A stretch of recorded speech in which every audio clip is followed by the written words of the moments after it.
welcome to this roundtable discussions. Thank you very much for joining today's discussions. Beyond the Field, forging a shared responsibility model for scaling climate smart rice production in Bangladesh.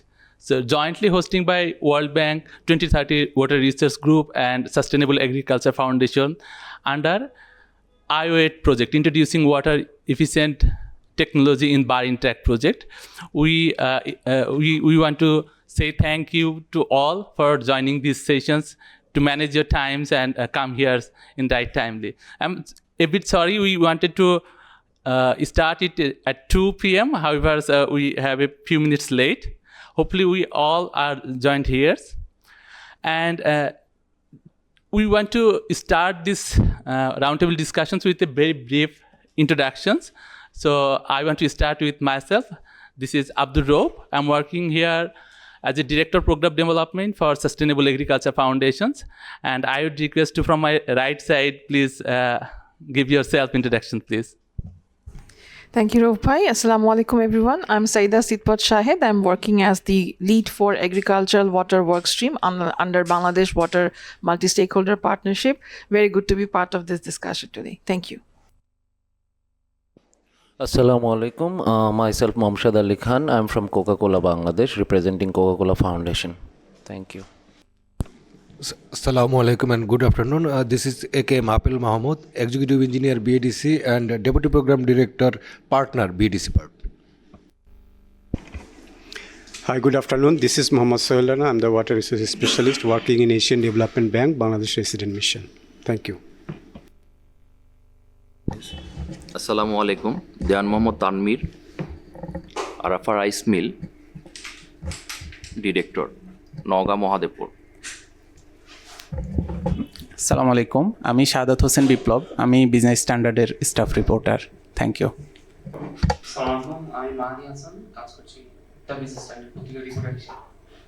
Assalamu alaikum. My name is Soeda Hafsa Khan Ima, working as Assistant Manager, M&E and Communication in Sustainable Agriculture Foundation, Bangladesh. I want to thank you everyone for joining us today. Thank you. Thank you. Assalamu alaikum. My name is Mohammad Mijur Rahman. I am working as the Director R&D and Operations for ACI. Looking forward to learn from you. Thank you so much.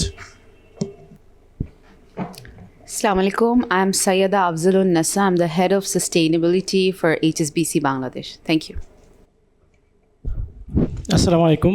I am Dr. Emre Mujammil Haq, Senior Scientific Officer, Soil Science Division, Bangladesh Rice Research Institute, Gajipur. Good afternoon. I'm Sun Thangvo, the Senior Agriculture Specialist from the World Bank. Thank you. Assalamu alaikum. Good afternoon to everybody. I am Dr. Farooq Ahmed, working as Additional Director, Department of Agriculture Extension, and I work in project planning. I am Farhad Jamil, Executive Director and Bangladesh Country Representative, Sustainable Agriculture Foundation. Thank you. Assalamu alaikum and good afternoon. I'm Roxana Akhtar, Deputy Secretary, Ministry of Agriculture. Thank you. Assalamu alaikum. Assalamu alaikum and good afternoon. This is Abu Said Mohammad Kamanjaman, Executive Director, Bahrain Multipurpose Development Authority, as well as Additional Secretary to the Government of Bangladesh. Thank you. Thank you very much for your time. So you see that this room is full of government, development sectors, private sectors, policymakers, and newspapers as well. So we all sorts of organizations is sit together for discussing a very important point, that is rice. And without rice, we cannot think about our country and our agriculture. But there are few things is related to rice that need to take attention today. It's climate, it's energy, it's food security, and many things. So we, Sustainable Agriculture Foundations, with support of Coca-Cola Foundations and 2030 WRG,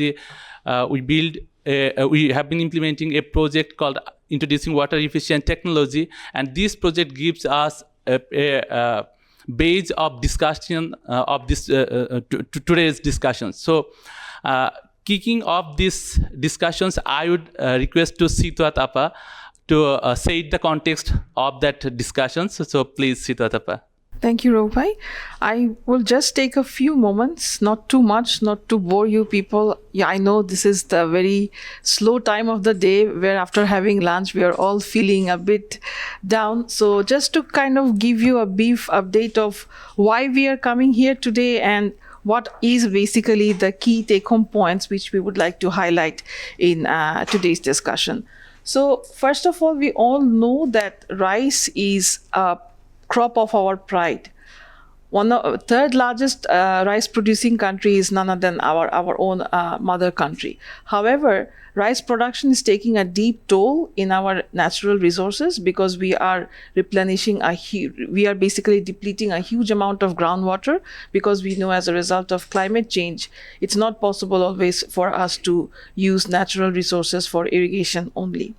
Now, we are currently going to be focusing on one of the water efficient technologies, which is called alternate wetting and drying technology, which we have under the IWD project been supporting in the past 6 and 7 years with the help from the Coca-Cola Foundation under Bangladesh Water Multi-Stakeholder Platform to sort of scale up this technology from the initial trial stage to pilot scale to the latest level. However, it's still at a very limited uptake because we are now seeing that across the entire irrigated land area from the Boro season, only below 10% has now been seen to be adopted through AWD. And in the recent National Determined Contribution Target pledged by Bangladesh to IPCC, we already see that around 30% has been committed to be covered under AWD. So there is no time for us to kind of stop anymore and take a pause, but we right now have to drive forward. And definitely it has to be a national initiative where all the forces come together. So that is why we are now coming here today to kind of create a model of shared responsibility where we can assign different roles.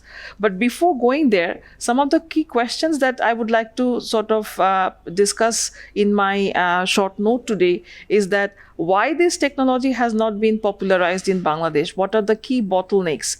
Are there any AWD models which is available, which has the strong evidence to be scaled up at the national level? And if there is such model available, what are the key roles for different stakeholders? Are there any enabler required? And why will the farmers basically look forward to AWD adoption? What are the key motivation that should be their driving force? So just not to bore you too much, we would just spend a very few minutes describing what introducing water efficient technology in Barinth Tract project is all about. So this project was initiated back in 2018, where we were focusing on the Barinth region because it's the drought prone region in Bangladesh. The northwestern part, we know it's a heavily rice producing region, but it has been seeing a rapid occurrence of drought and irregular weather patterns. So we were thinking of scaling up the technologies, particularly for rice. We were looking into alternate wetting and drying technology. And other than rice, on horticulture, we have been looking at ultra high density production system using drip irrigation. This pilot project was a very small initiative compared to the national initiative, which are planned under the leadership of Ministry of Agriculture and extended through Department of Agricultural Extension. So this project was focusing on 8 sub-districts of Rajshahi, Noga and Chapai-Nawabganj. So what we have done in the past, I would say till 2024, we have tried to incubate a model which shows that AWD does not only save water, but it also improves yield, which is the catching point or the brownie point for the farmers' uptake. So for doing so, we have extended capacity development for farmers. And what has been our noble approach is that we have not only thought about the farmers, but also the water service providers who are the deep tubewell operators in this region. We have sustainably converted around 3,000 373 hectares of land. Under AWD, we have also implemented drip irrigation for ultra high density production system for mango. And we basically have developed this cluster model, which we are trying now to scale up. And in our past year of intervention, very much appreciative of the support from the Coca-Cola Foundation, we have been mainstreaming this pilot initiative in partnership with Rajshahi Agricultural Development Project under Department of Agricultural Extension, where we have joined forces with their extensive capacity to kind of replicate this clustered model at a bigger horizon across the Rajshahi division. So under their supreme leadership, we have expanded our capacity development effort as well as AWD coverage. You can see that in 1 year, a massive amount of 1,800 hectares has been converted to using AWD. And under this cluster approach, which was a key foundation or key findings from our intervention, we have incorporated inclusive capacity development. And in order to kind of extend better service to the farmers, we have also included service support system under our 75 farmer hubs network. And the result, under the result, we have basically seen that even in a scaled up approach, we can save water, we can improve yield, and therefore we can also say that AWD technology does have significant emission mitigation effect. So the key questions which I had basically asked, that yes, there is a replicable model available and there are different stakeholders whose involvement is very much integral to the scaled replication of this sector. So the strategic pillars for our discussion in today's roundtable, and I look forward to hearing from each and every one of you, is that how we can align our economic incentives, what kind of integrated finance can be expected from commercial banks in regard to green financing scaling up for the farmers as well as for the water service providers. How can be value chain demand can be created for the better climate smart technology embedded rice products, so that we can offer a premium price for the low carbon rice produced by our farmers. How can stakeholder synergy be achieved? Where is the bottlenecks? What should be the binding element for the stakeholders to come together to have a contribution towards their shared responsibility? And of course, what are the key policy or the key regulatory reforms gap that needs to be undertaken? So I will stop here and thank you so much for your patient hearing. Thank you, Sitadapa, for this glimpse of the activities and the way forwards. So we have we have 2 or 3 guests has joined here. So I would like to introduce you from PKSF and Pran RFL group, and we also have joined from Manila, Takashi from ADB. So I forgot to introduce him as well. So please give your own introduction, please. Fazlur Rabbi Sadiq Ahmed, I'm Deputy Managing Director, PKSF. Thank you. Good afternoon. I'm Kamruzzaman, Head of Contract Farming, Pran RFL Group. Thank you. Thank you. Thank you very much, Takashi, and all the guests. So I want to kick these discussions because with DAE, because DAE is the key for agriculture and the rice production. So it is not the question that whether we will scale up AWD or not, because already Bangladesh government has signed the NDC target, and among the Boro, at least 30% it need to be covered under the AWD practices. So we have a lot of example of small project they introduce and they show the result. We will not discuss the farmers level like its awareness creation challenge or the farmers is not adopting. We will not discuss that micro level things here.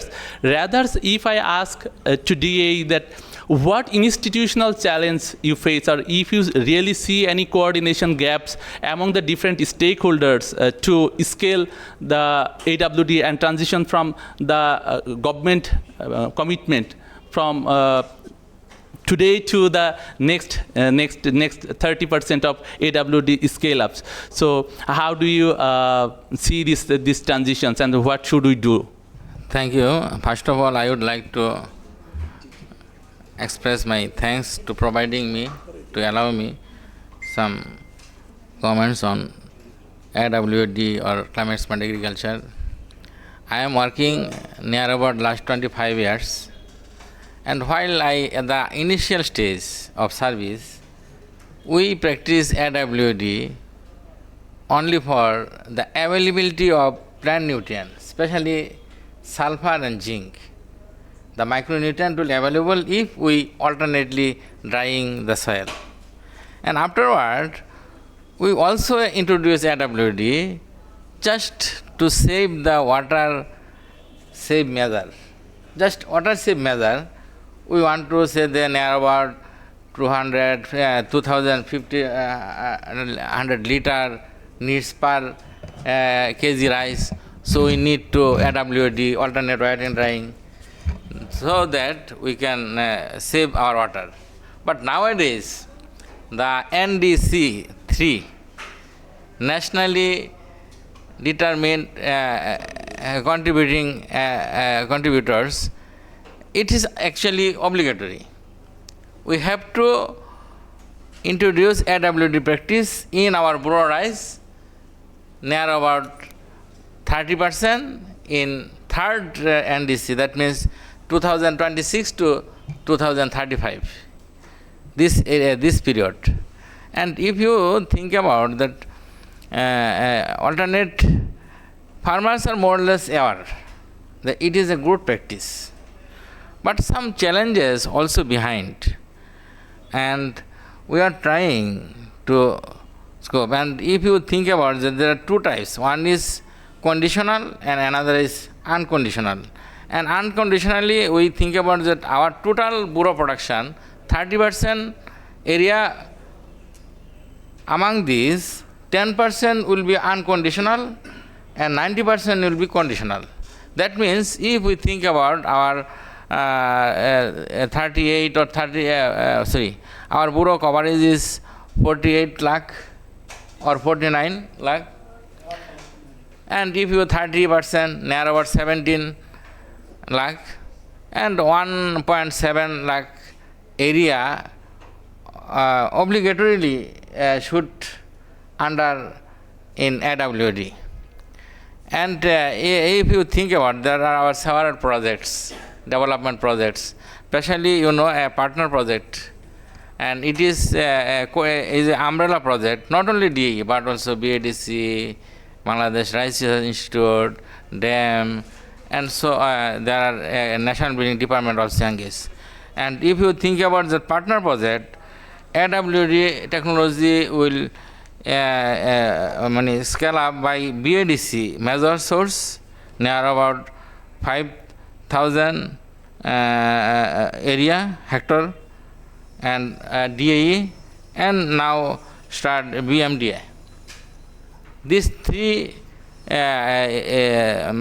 organizations will contribute to provide AWD technology in field level. And another project is Rajshahi agricultural project. This project also, along with SAF, with Farhad Jamil also know very well, this collaboratively, they last year under the area near about 1,090 area under AWD. And another is Climate Smart Water Management Project. This project also introducing this technology in field level, now about 500 acre of land. And our trying is, our contribution is going on, but some problem arises that it should be sustained. This technology should sustain. For this reason, we have to make I see that there should a good model that the AWD technology should sustain. If you think about that, our land is plain, but sometimes it is not uniformly plain. If you think about a plot, if it is said that one side is upper, another side is lower, and that's the case, farmers for the upper portion, he has to bound about to inundate the whole area. It's a problem. And another is that he feels somewhat insecurity. Either he get electricity or not in the critical time. If he just beneath of the water level, that means it is near about wilting point, that means 15 centimeter behind the water level, and that time if electricity is not available, so he cannot go any risk factor. He said, so, okay, I should have water. If আমি যদি না পাই তখন কি হবে? And another is there is no pain, no gain. The farmer who adopt the AWD and the farmer who does not adopt the AWD, there is no variation, no profit, no loss. So there should some profit that he adopt this technology, or some incentive would be imposed in favor of him. It may be money, it may be cash, or any other documentary. I think there should provision that he is a good farmer, he adopt this technology, and he should reward it. And this also a factor. And another is a big challenge that our thus machine owner, the machine owner, that means cello tubewell owner or pump owner, he has a vital role. If he organize the people under this catchment area, that আমি তোমার দায়িত্ব নিচ্ছি, তুমি rationing করে irrigation করো এবং তুমি benefit হবা, এবং কালেকটিভলি অল ফার্মার যদি এটা এই ইয়াতে অংশগ্রহণ করে, এটা কিন্তু অনেক কাজ করবে, আদারওয়াইজ এটা রান করতে চাইবে না। আর আমিও in our country, hour level, while I say that when farmer spend his own to buy diesel, he think about that. But if it is no, there only 10 decimal I have pay you grossly 600 or 6,000 taka. He frequency is higher and higher, 10 times or 12 times. But why that the machine pay মেশিনের জন্য মাত্র 2,000 টাকা, কিন্তু ডিজেলটা তোমার নিজের, তখন কিন্তু সে rationing করে যে না আমার তো ডিজেল নিজের পয়সা দিয়ে কেনা লাগছে। এখানেও একটু আছে, যখনই দেখা যায় ফ্রি পাচ্ছি একেবারে মুফত সাবমার্স ওয়াটার, মানে সারফেস ওয়াটার নিয়ে আসতেছে একটা ওই STWD দিয়ে, সরি LLP দিয়ে, তখন সে মনে করে আমার তো 10 ডেসিমেলে আমি যদি 13 বার দেই বা 74 বার দেই, আমার কিন্তু সেম টাকা দেওয়া লাগতেছে। এটাতে আমার মনে হয় একটু এম্বার্গো দেওয়া উচিত, যে না ফ্রিকোয়েন্সি যত হবে তার উপর ভিত্তি করে সে এই বেনিফিটটা দিবে। তবে আমরা চালিয়ে যাচ্ছি, কারণ আমাদেরও একটা তাগাদা আছে। আমরা যেহেতু smart agriculture, climate smart agriculture, আপনারা জানেন যে দেয়ার আর 3 pillar of smart agriculture. One is the sustainable production, another is resilience, that means adaptation, and third is emission, carbon emission reduce. So আমাদের এটা যেতেই হবে আলটিমেটলি, আমাদেরকে আর কোনো উপায় নেই। কোনো অর্গানাইজেশনগুলোর ভিতরে কিংবা কোঅর্ডিনেশনের কোথাও কি সুযোগ আছে? যখন ইলেকট্রিসিটির কথা বলতেছেন যে ইলেকট্রিসিটি কাট হলে এটা হবে, কিংবা যখন পাম্প ওনারের কথা আমরা বলছি, তো পাম্প ওনারের সাথে এখানে কি এক্স্যাক্টলি কি কোঅর্ডিনেশন গ্যাপটা বা এখানে কে কোন রোলটা প্লে করতে পারে? আই থিংক যদি আমরা খুব ডিপলি একটু বলি, পুরো season, prior the season, there should be a coordination meeting in this locality, and also includes the pollution or REB যে আছে তাদের যে কোনো একজন প্রতিনিধি থাকবে এখানে, ওই যে সেচের BADCর ওনারশিপ থাকতে হবে, এবং আমাদের ডির যেনা মাঠ পর্যায়ে আছে উপসহকারী কৃষি কর্মকর্তা, এবং আমাদের কিছু ফার্মার্স গ্রুপও আছে সেখানে, এটা নানান নামে আছে, কিছু CIG গ্রুপ, বিভিন্ন প্রকল্পের গ্রুপ আছে, এবং পাবসও আছে। এইভাবে সবাইকে নিয়ে একটা কোঅর্ডিনেশন মিটিং করতে হবে। It's a great suggestion. এবং তাহলে আমাদের মনে হয় যে এটা হবে, এবং ফার্মারদের এরা একটু অ্যাওয়ারনেস করতে হবে যে আমাদের এই লাভ, এবং তাকে যদি ভবিষ্যতে আমরা যদি এই বাংলাদেশ থেকে যদি কার্বন ক্রেডিটের সুযোগটা আমরা পাই, সেটাও কিন্তু একটা কাজ হবে যে না, ওরা কিন্তু কিছু বেনিফিট পেয়েছে। এই ব্যাপারেও আমাদের মনে হয় এই কি বলতে জলবায়ু মন্ত্রণালয়, ওনার পরিবেশ মন্ত্রণালয় যদি একটু কাজ করে, সেটাও আমার মনে হয় কিছু কাজ হবে। আর আমাদের যে ডেভেলপমেন্ট সহযোগী আছে, এই যে SF, ওনারা তো কাজ করছেন। তারপরে আমাদের আরও কিছু এই দেশ কি বন্ধু এটা এতে কাজ করতেছে, বন্ধু ফাউন্ডেশন, ওনারাও কাজ করতেছেন।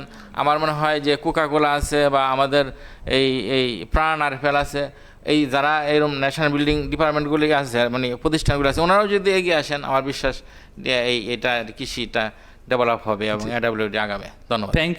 Thank you very much. It's a very vital point, the coordinations. So he talked about the carbon credit and NDC plan. So I know the Mujammil Bhai was the part of this NDC plan development, and he is also measuring the carbon credit methane emission particularly. So he has a lot of experience in this area. So if I ask you that what incentive mechanisms or what type of coordinations or what actually we do to scale these things, and how can we bring this incentive mechanism for the farmers? Is it only the research works, or it is who can play what role actually? Everybody know AWD is good technology. Farmers also know, because AWD reduce about 30 to 35% irrigation. But that means the water product will increase about 30 to 35%. And yield potential about increase about 3 to 5%. That means per biga 1 to 3 mon. But our AWD did not adapt to the farmers field. Another problem already discussed. But carbon credit, this major issues. But we have no policy. Our government, there is no government policy. That's why we cannot sell our carbon to the international market. First of all, we need policy with our agriculture ministry or environment ministry. We need also our BRC. We need collaboration committee for policy rules for carbon credit. But still now we have just only research activities, not our national activities. We last year we work with our ADB. Takashi also involved our work in Noga region. We work with Takashi, ED, BD, and ADP for measurement of carbon emission, and also the Japanese company Mitsu and another Korean Thanks Carbon, and many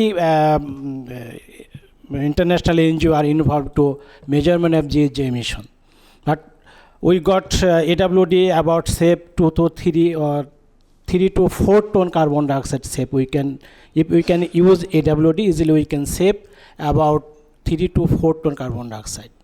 But still now we don't know this carbon who will sell, who will buy. This is major problem in Bangladesh. So connecting with this question, so only carbon reduction is not the issue. Issue is, you are saying that the policy.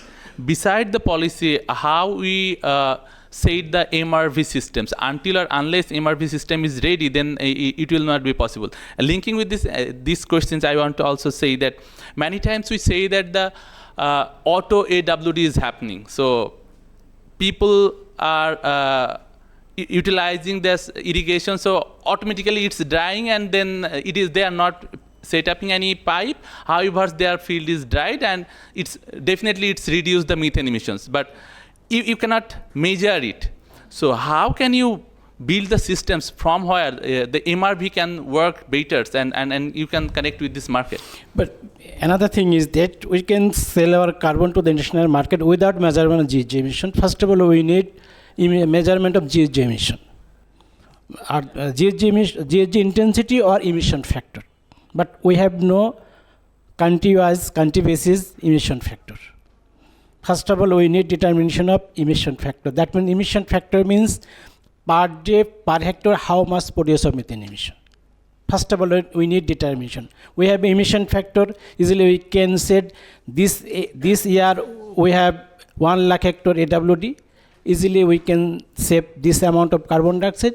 Easily we can sell or buy the carbon to the international market. Without emission factor, we cannot sell our carbon methane emission by using AWD. This is lack in our country. Thank you. So emission factors need to be not only the country specific, it's also need to be the region specific, right?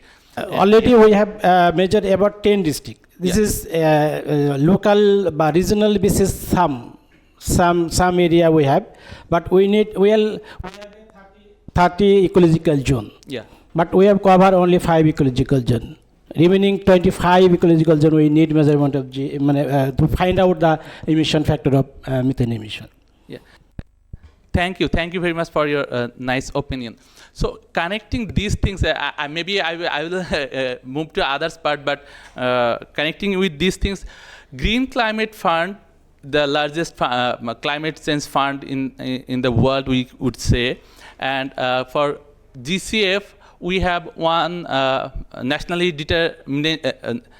designated authority is PKSF, and PKSF can help, how the PKSF or the can help here to build the systems, because if we don't have any MRV systems, we cannot go for the carbon credit market, or if we cannot scale it, we cannot go for the carbon credit market. I'm not focusing only on the carbon credit issue. However, for scaling these things, because their ambition is to reduce GCF fund, one of their key parameters. So from that aspect, would you please educate us what should we do and what can we do? Thank you for the question and thank you for the invitation. In fact, there is an expert from DAE and Mr. Muzammil from Rice Research. Then they know better than me, I think. But it is not only question of carbon credit or MRV. It is the question why the farmer go for the AWD. If it is profitable, if it is user-friendly, if there is no technology gap, they should accept this technology. First of all, last 20-25 years, we are actually listening about AWD. There is some study as well. So I think we have to find out what is the bottleneck, why they are not accepting. We're saying it increased production, we are saying it will reduce the carbon emission as well as consumption of diesel, but why they are not accepting? I think there is some basic bottleneck. We have to find out. I think fragmented land as well as leveling of the land. There is lots of other issues. But let's go one by one. First, actually, we don't have water. So we should not have the luxury to consume lots of water to produce 1 kilogram rice, 2,000, 3,000 liters of water. It is not sustainable option. We should reduce it. Otherwise, there is people from rice research, there might be some kind of reaction. Otherwise, we should shift the rice cultivation because we don't have water, number one. Number two, actually, if we really have some challenge, we have to find out why that. For myself, we try to get to some extent experiment. Actually, it is not easy to implement, and in our case, it reduces the rice production. I think the farmer do not know in what stage they will reduce the water consumption, in what stage they will increase the water. So there is some technology gap as well. Regarding NDC, actually, NDC, there is nothing in the NDC. Only we are targeting some target. It is 90% conditional. That means if we get international support, then we will go for that. Why it is? We only keep 10% because we are not for sure about the technology. We are not for sure about whether we should, if it is unconditional, then it is legally bound to implement. MRV is too far thinking. MRV is very technical. It's not an easy job. particularly for methane emission in the rice field. For fossil fuel, for other energy sector, it might be possible. But for methane, it is. For carbon market, in fact, if we can make some baseline and if we can make some kind of what will happen after AWD, we can make additionality calculation. We have already grid emission factor. I think it is possible. Problem is that we do not have dedicated people to make it carbon market compatible. It is not only the policy, there is lots of, for example, Coca-Cola. For example, World Bank, they are buying carbon from the voluntary market. It does not need government policy, nothing. It is just understanding between the two parties. There is some kind of carbon market under UNFCCC. For that, there is some kind of policy needed from the government level. Otherwise, if we can make some kind of business model that if we use AWD, some kind of production will increase, it will reduce the water use, it will reduce the fossil fuel burning, and as well as it will reduce carbon methane emission, and simultaneously they will get some kind of benefit from the carbon market. If we can combine everything, production, a bit higher production, a bit less water use, a bit less even some kind of input. For example, urea. If we can make some kind of water use efficiency, urea use efficiency will be increased as well. And if the farmer can get some kind of benefit from the carbon market, if we can make some kind of business model through that, I think in that case it will be feasible. And some kind of coordination, it will necessary for everything. But I think through this project, if we can make a proven business model, that will be big achievement, and we can replicate it further in future. Thank you. So I'm just a couple of short questions. So like you were talking about awareness. So it is not the gap of the technology, rather awareness, because when we should stop your irrigations and when we should start, maybe there is a awareness gap. And second point is that MRV is difficult, but somewhere we should start. And somewhere we should start to design a bankable business model. But it also requires the philanthropic money. Otherwise, it is really difficult to do that. So in that case, GCF funding is suitable here, or what do you think, what sorts of finance can help here to build this? This is a big question. So আমাদের literature study করে দেখতে হবে কোথায় গ্যাপটা। যদি গ্যাপটা identify করতে পারি, তাহলে সেটা আদারওয়াইজ 25 বছরে আমরা প্রজেক্ট ওয়াইজ কিন্তু করেছি 100 হেক্টর দিস অ্যান্ড দ্যাট, বিভিন্ন সাইড বাই সাইড। বাট এইটা কৃষক নিচ্ছে না কেন? কৃষক তো বোকা না, কৃষক কিন্তু বোকা না, সে কিন্তু হিসাব করে আমার এটা কি হবে। তো গভর্নমেন্ট পলিসির সাথে সাথে আপনারা যেটা বলেছেন মিটারিং, যে তোমার ফসিল ফুয়েলটা তোমার লাগবে, তুমি মেশিনটা তোমার, এরকম একটা মেকানিজমের সাথে সাথে এইটা যে রিয়েলি তার জন্য ইফেক্টিভ, এটা তো কৃষক এখনও বিশ্বাস। আপনি প্রজেক্টে গেলেন, ইনসেন্টিভ দিলেন, করলো, প্রজেক্ট নাই, তা সেও নাই। তো কেন নাই এটা আইডেন্টিফাই করতে হবে। আর এমআরভির ব্যাপারটা হচ্ছে আপনি মিথেন এমিশন কতটুকু হলো, ওয়াটার কতটুক, এটার যে টেকনোলজিক্যাল গ্যাপটা, এটা তো অনেক বেশি। এটার আমাদের নো হাওয়ারও গ্যাপ আছে, আমাদের ইনস্টিটিউশনাল সাপোর্টও গ্যাপ আছে। আমার ধারণা এখানে যদি আপনি আমরা ইনফ্যাক্ট পিকেএসএফ থেকে $300 মিলিয়ন প্রজেক্ট দিয়েছি অলরেডি এডিবিতে, and there is under review. দিয়েছি এইভাবেই লোন প্লাস গ্র্যান্ট মিলিয়ে দিয়েছি, যেহেতু আমাদের সাথে কৃষকের একটা কানেকশান আছে। আমরা চাচ্ছি যে আমরা যদি এই মডেলটা দাঁড় করাতে পারি, যে তার প্রোডাকশান বাড়বে, এনার্জি কমবে, তার কার্বনের বেনিফিট পাবে, এবং institutional mechanism and through proper management, that is another big issue. আপনি দিলেন, ফিল্ড লেভেলে গেলেন না, সে টেকনোলজি বুঝলো না, তার রাইস প্রোডাকশন যদি একবার কমে, জীবনে যেতে পারবেন আপনি ফিল্ডে?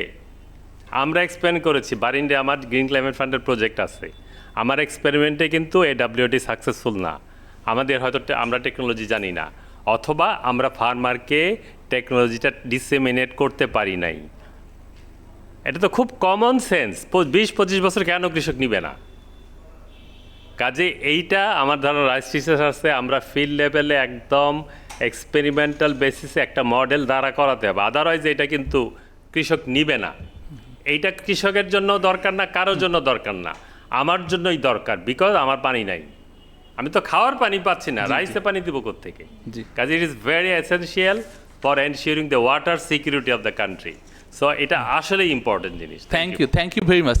So Takashi, would you hear us? So if I get your highlights here, so you have conducted the study on AWD implementations, a pilot project, including the methane calculation. So what is your experience in was there? Counting mechanism. And there is a program running in the Philippines, run by Japanese companies and collaborators in the Philippines. They are promoting AWDs and recording and trying to register farmers for carbon credit. So in Japan, in the Philippines, using Japan's joint counting mechanism, this is not voluntary market. This is complement government program, but and the Japanese government is interested in expanding JCM to other countries, and then Bangladesh is one of them. Their target countries. So there might be some development on that front. I hear possibility. So if the JCM is approved in the Bangladesh, that would be opportunity. There will be some interest from outside.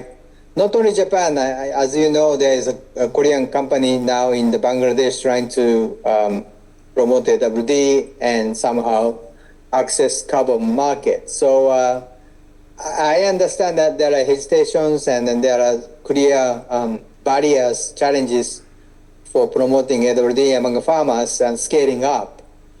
But there might be some possibility. And LAF, obviously SAF knows very, clearly based on their experience on the mango plantations. Thank you. Let me stop here. Thank you, Takashi. Thanks for your comments. So I moved to BADC because they have been implementing a large project, partner project, and they have a big target, 1 lakh hectares of AWD implementations, and definitely they build their own strategy as well. Besides, I want to also emphasize that we have BMDA for Rajshahi regions, but we have a lot of private pump owners around the country. So if we really want to scale up it, then we need to consider them as well. So how you can integrate all those private pump owners and your experience to build a actionable model, what PKC was trying to say. Thank you, Abdul Bhai. I would like to speak in Bangla because I would like to speak a lot.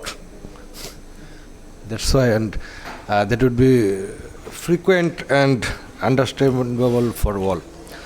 Okay, nice discussion from Dr. Farooq Ahmed sir, Dr. Mozammel Haq sir, and Dr. Fazle Rabbi sir. A huge discussion on AWD, why this technology is not well adopted in the farmers field in the last 25 years or last 50 years basically 50 years. যদি আমরা AWD অ্যাডপশনের scale up করতে চাই তাহলে তো আগে কেন হয় নাই, ফজলে রাব্বি স্যারের সাথে আমি কোয়াইট এগ্রিড যে আমাদের বের করা দরকার যে কেন হয় নাই। তো AWD টেকনোলজি অ্যাডপশনের যে limitations, a lot of limitations আমাদের দেশে যদি আমরা ডিসকাশনে যাই, first limitations water pricing system, second limitation uneven land topography, third এসে যায় হচ্ছে knowledge gap and risk of yield reduction.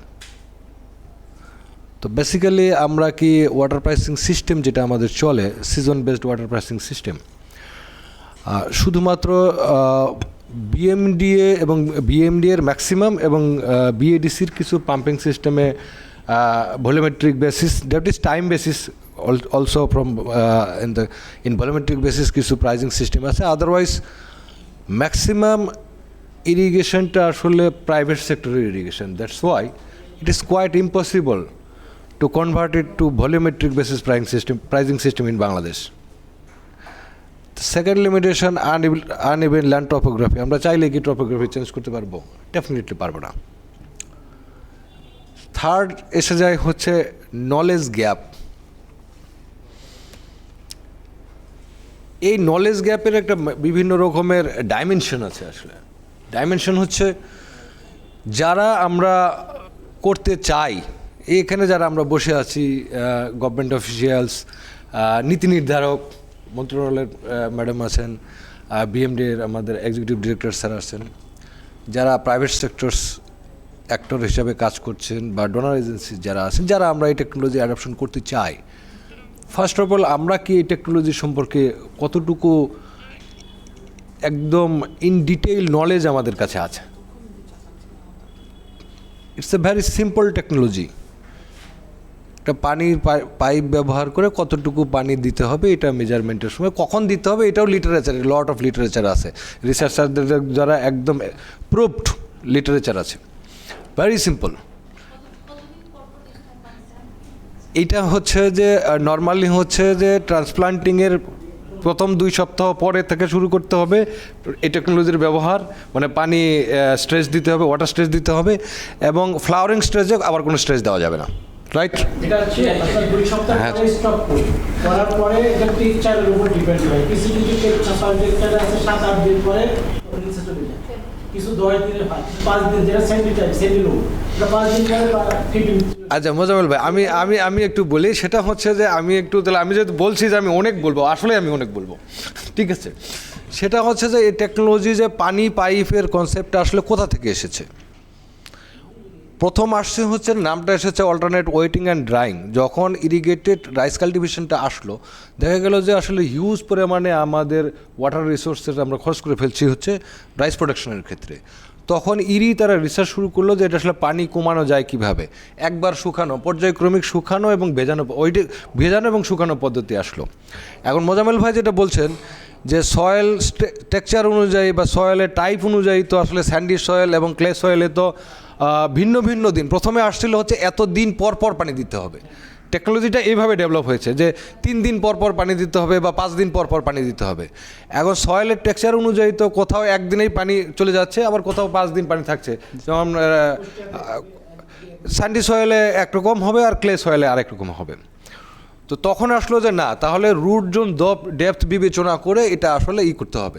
তখন কিন্তু এই পানি টিউবের কনসেপ্টটা এসেছে যে 12 ইঞ্চ পর্যন্ত পানিও যদি 15 সেন্টিমিটার পর্যন্ত, যেহেতু 20 সেন্টিমিটার পর্যন্ত রাইসের রুট জোন যায়, তাহলে 15 সেন্টিমিটার পর্যন্ত পানি যদি নিচে নেমে যায় তাহলেও এটা মানে করা যাবে। এইভাবে আসলে এই ডেপথের কনসেপ্টটা এসেছে বেসিক্যালি।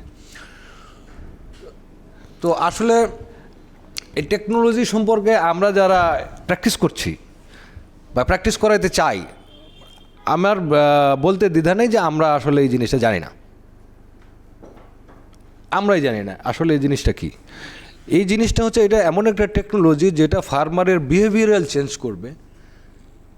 সেটা হচ্ছে যে পানি তাকে কখন দিতে হবে এই নলেজটা শুধু ডেভেলপ করে দেবে, আর কিছু না। কিন্তু থিঙ্ক অ্যাবাউট দ্যাট, যখন আমরা লাইন ট্রান্সপ্লান্টিং শুরু করলাম ডিএইর মাধ্যমে, এটা বাংলাদেশে মানে আমরা করতে পেরেছি, সেটা হচ্ছে যে ওই দড়ি দিয়ে বেঁধে কিন্তু লাইন ট্রান্সপ্লান্টিং হইতো, তাই না? তো এটা এখন যদি ফার্মারদেরকে আবারও বলা হয় আপনি দড়ি দিয়ে বাইরে ট্রান্সপ্লান্টিং করেন, রাজি হবে? এবং যদি বলা হয় তো প্রত্যেক বছরই আপনাকে করতে হবে এটা করে, এটা কি রাজি হবে? এটা ফার্মারদের বিহেভিয়ারে এটা চলে আসছে যে কত মানে লাইন টু লাইন এবং রো টু রো কতটুকু স্পেসিং দিয়ে তাকে ট্রান্সপ্লান্টিং করতে হবে। আপেল ভাই এখানে ওই ডেপ টেকনোলজিটা নিয়ে হয়তো আমরা আলাদা একটা সেশন করতে পারি বা আলাদা একটা করতে পারি। আমরা যদি একটু ইনস্টিটিউশনাল জায়গা থেকে যে কি করতে পারি বা আপনার ওই জায়গাটা থেকে আমি আসছি, সেটা হচ্ছে যে ফার্স্ট অফ অল যে এই টেকনোলজিটা এমন একটা টেকনোলজি সেটা হচ্ছে যে ফার্মারদের বিহেভিয়ারাল চেঞ্জ করবে এবং কতদিন পর পর তার সয়েল কন্ডিশন অনুযায়ী তাকে সেচ দিতে হবে, এটা সে 1-2 সিজনের মধ্যে সে তার কিন্তু বিহেভিয়ারে চলে আসবে। যার কারণে প্রত্যেক বছর তার পানি পাইপ ব্যবহার করে যে সেচ দেওয়ার প্রয়োজনীয়তা আছে এটা নাই। কিন্তু আমাদের ক্ষেত্রে আমরা যারা ইমপ্লিমেন্ট করতে চাচ্ছি, আমরা ফার্মারকে দিতে ওটাই করাতে চাচ্ছি যে প্রত্যেক বছর আপনি পানি পাইপ ব্যবহার করবেন। এই কারণে ফার্মাররা কিন্তু এটা খুব বেশি হ্যাবিচুয়েটেড হচ্ছে না। আর যদি আমরা এখনও বলি যে লাইন ট্রান্সপ্লান্টিং আপনার একদম স্ট্রেইট হইতে হবে, এটা কি ফার্মাররা করতে পারবে? করবে না কিন্তু তখন আর। AWD টেকনোলজি ওয়ার্ল্ড ওয়াইড এখন যেটা কনসেপ্টটা এসেছে, যদি 2 টাইমস যদি প্রপার ড্রাইং হয় তাহলে AWD বাস্তবায়িত হয়েছে বলে গণ্য হবে। কিছু কিছু এরিয়াতে ফার্মাররা কিন্তু এটা করে। ময়মনসিংহ এরিয়াতে কিন্তু ফার্মাররা কিন্তু তারা তাদের নলেজ থেকেই কিন্তু তারা এটা করছে। দ্যাটস ওয়াই আমি যখন ছাত্র ছিলাম সেই সময়ে কিন্তু বলা হতো যে 1 কেজি ধান উৎপাদনে 3500 কেজি পানির প্রয়োজন হয়। এখন এটা ন্যাশনালি কিন্তু 1500 থেকে 1700 কেজি। সারের বারিন্ড এরিয়াতে কিন্তু এটা লেস 1200 তে চলে আসছে, লেস দ্যান 1000। হ্যাঁ, ঠিক আছে। দ্যাট মিন্স আমি বলছি যে AWD টেকনোলজি যে অ্যাডপশন হচ্ছে না, বিষয়টা কিন্তু এরকম না। অটোমেটিক্যালি কিন্তু ফার্মাররা ধীরে ধীরে এইভাবে কি আপনার মানে BADC কি তাহলে এইটাকে মানে প্রমোট করার জন্য কি আলাদা কোনো ইনস্ট্রুমেন্ট ব্যবহার করতেছে, অথবা শুধু অ্যাওয়ারনেসের জন্য কি টুল ব্যবহার করতেছে যেটা অন্যরা ব্যবহার করতে পারে? আচ্ছা, আমি এটাই বলছি যে আপার আরেকটা কথা বলছে যে কেন হয় নাই, আরেকটা হয় নাই, এটার একটা কারণ বলে আমি বলছি যে কেন আমরা কি করছি এখন। সেটা হচ্ছে যে আরেকটা হয় না যে আমাদের অ্যাডপশন মডালিটির ভুল ছিল। আমরা কি করেছি, আমরা ডিএই বা আদার অর্গানাইজেশন আমরা কি করেছি, আমাদের কাছে দেখা গেল যে একটা উপজেলা বা একটা জেলায় 2টা ট্রেনিং এর সুযোগ ছিল। আমরা কি করেছি, 20 জন 25 জন পাম ওনারকে ডেকেছি, তাদেরকে মানে বোঝানোর চেষ্টা করেছি টেকনোলজিটা কী জিনিস, তাদেরকে হয়তো একটা করে পানি টিউব দিয়েছি, এরপর আমরা আর খবর রাখি নাই। যার কারণে এইটার যে ফলো আপ এটা আমরা করিনি এবং টোটাল ফার্মারকে কিন্তু আমরা রিচ করতে পারিনি। ফার্মার মানে ইন্ডিভিজুয়াল ফার্মার বেসিসে আমরা অ্যাপ্রোচে গেছি।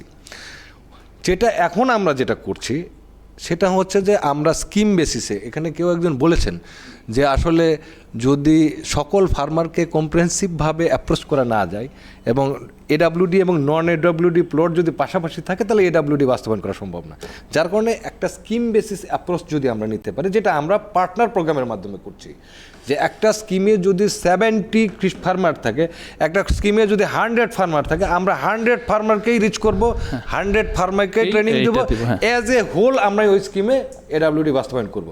পার্টনার প্রোগ্রামে কিন্তু আমরা এটাই করছি, কারণ হচ্ছে আমাদের ঘাড়ে যেহেতু আমি লিড করে আমার ঘাড়ে একটা হিউজ লোড দেওয়া আছে, 1 lakh hectare under AWD adoption. এই গেল আরেকটা আমাদের লিমিটেশন, যেটা আমরা এটা স্যার যেটা বলেছেন, যতক্ষণ পর্যন্ত মানি ফর ফার্মার এই টেকনোলজি না হবে ততক্ষণ পর্যন্ত কোনো ফার্মার এই টেকনোলজি গ্রহণ করবে না।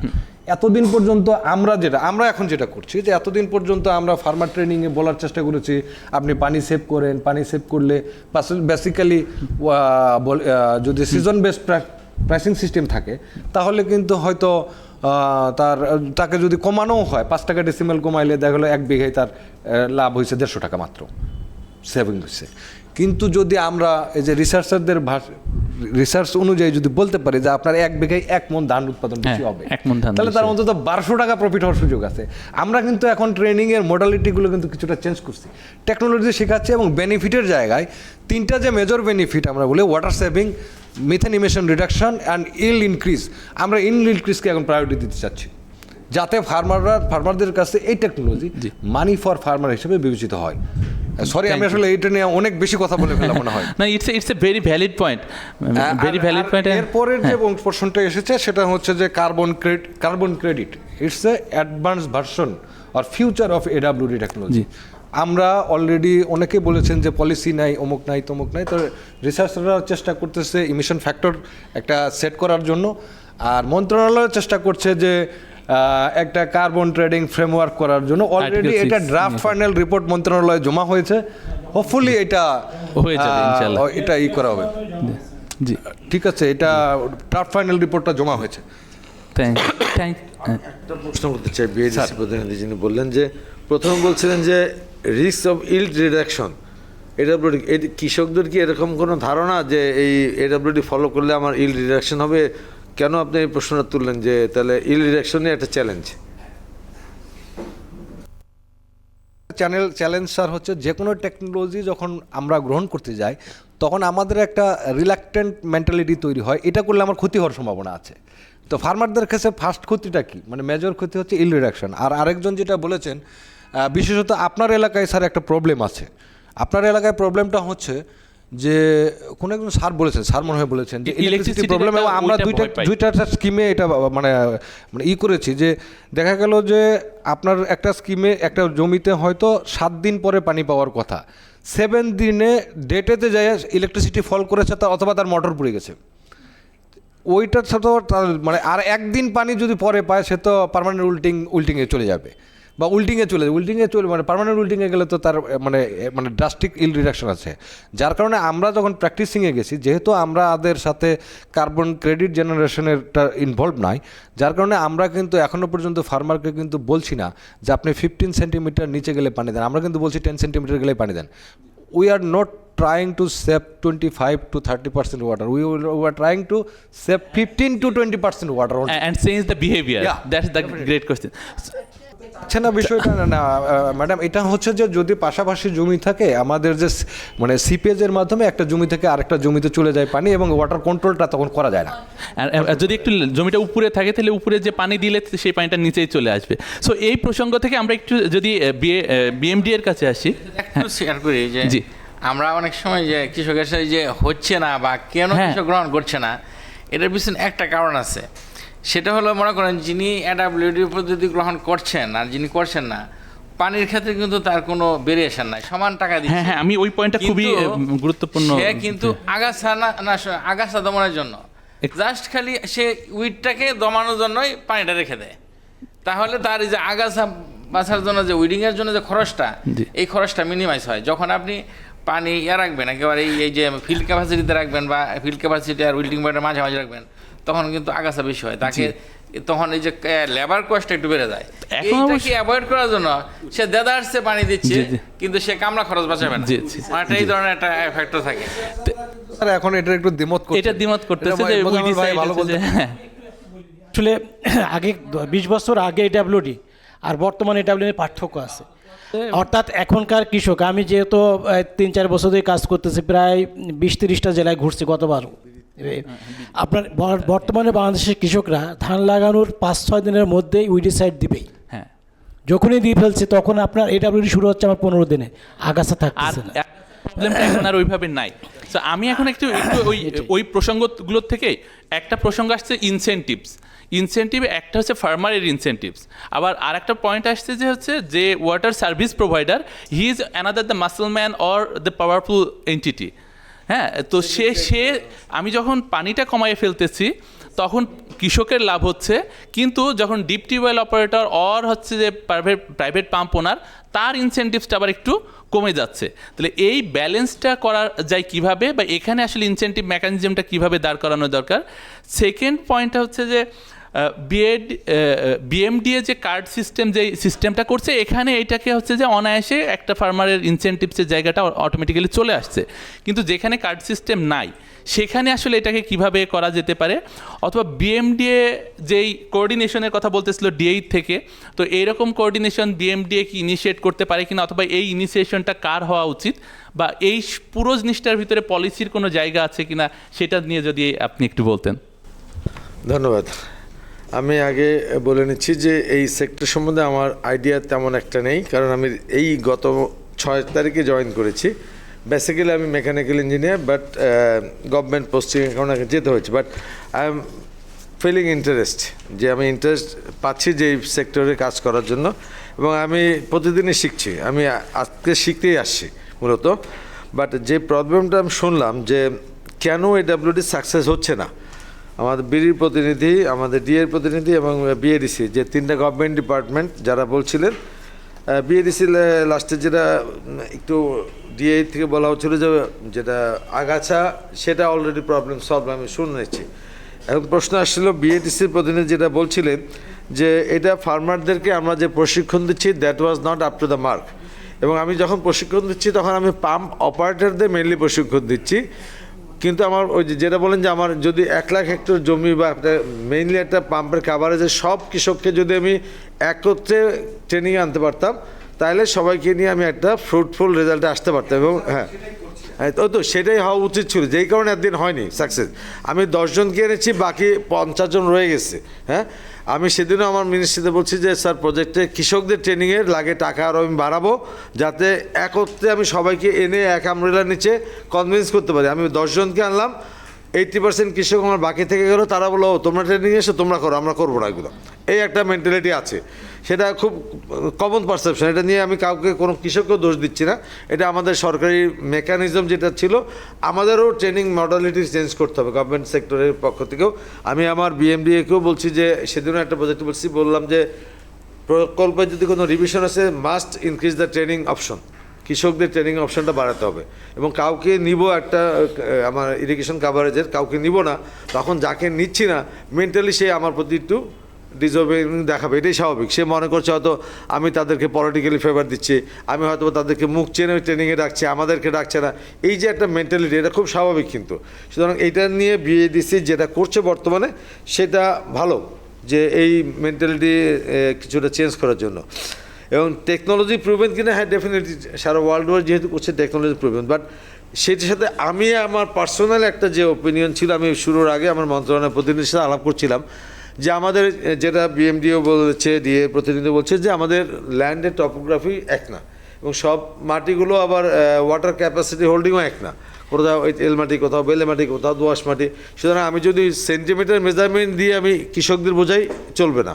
আমার এরিয়া ভিত্তিক, ল্যান্ডের ক্যাটাগরি ভিত্তিক, ওই এলাকার আমার বিএমডিএ অঞ্চল হলে বিএমডিএর প্রতিনিধি, ওইটা যদি আউট অফ বিএমডি হয় ডিএর জায়গা হয়, বিএডিসি জানে যে কত মাটির ওই জায়গায় আমার ডিপার্টমেন্ট অফ এগ্রিকালচারের প্রতিনিধি থাকে, সে জানে তার এলাকার জমির ক্যাটাগরি কী।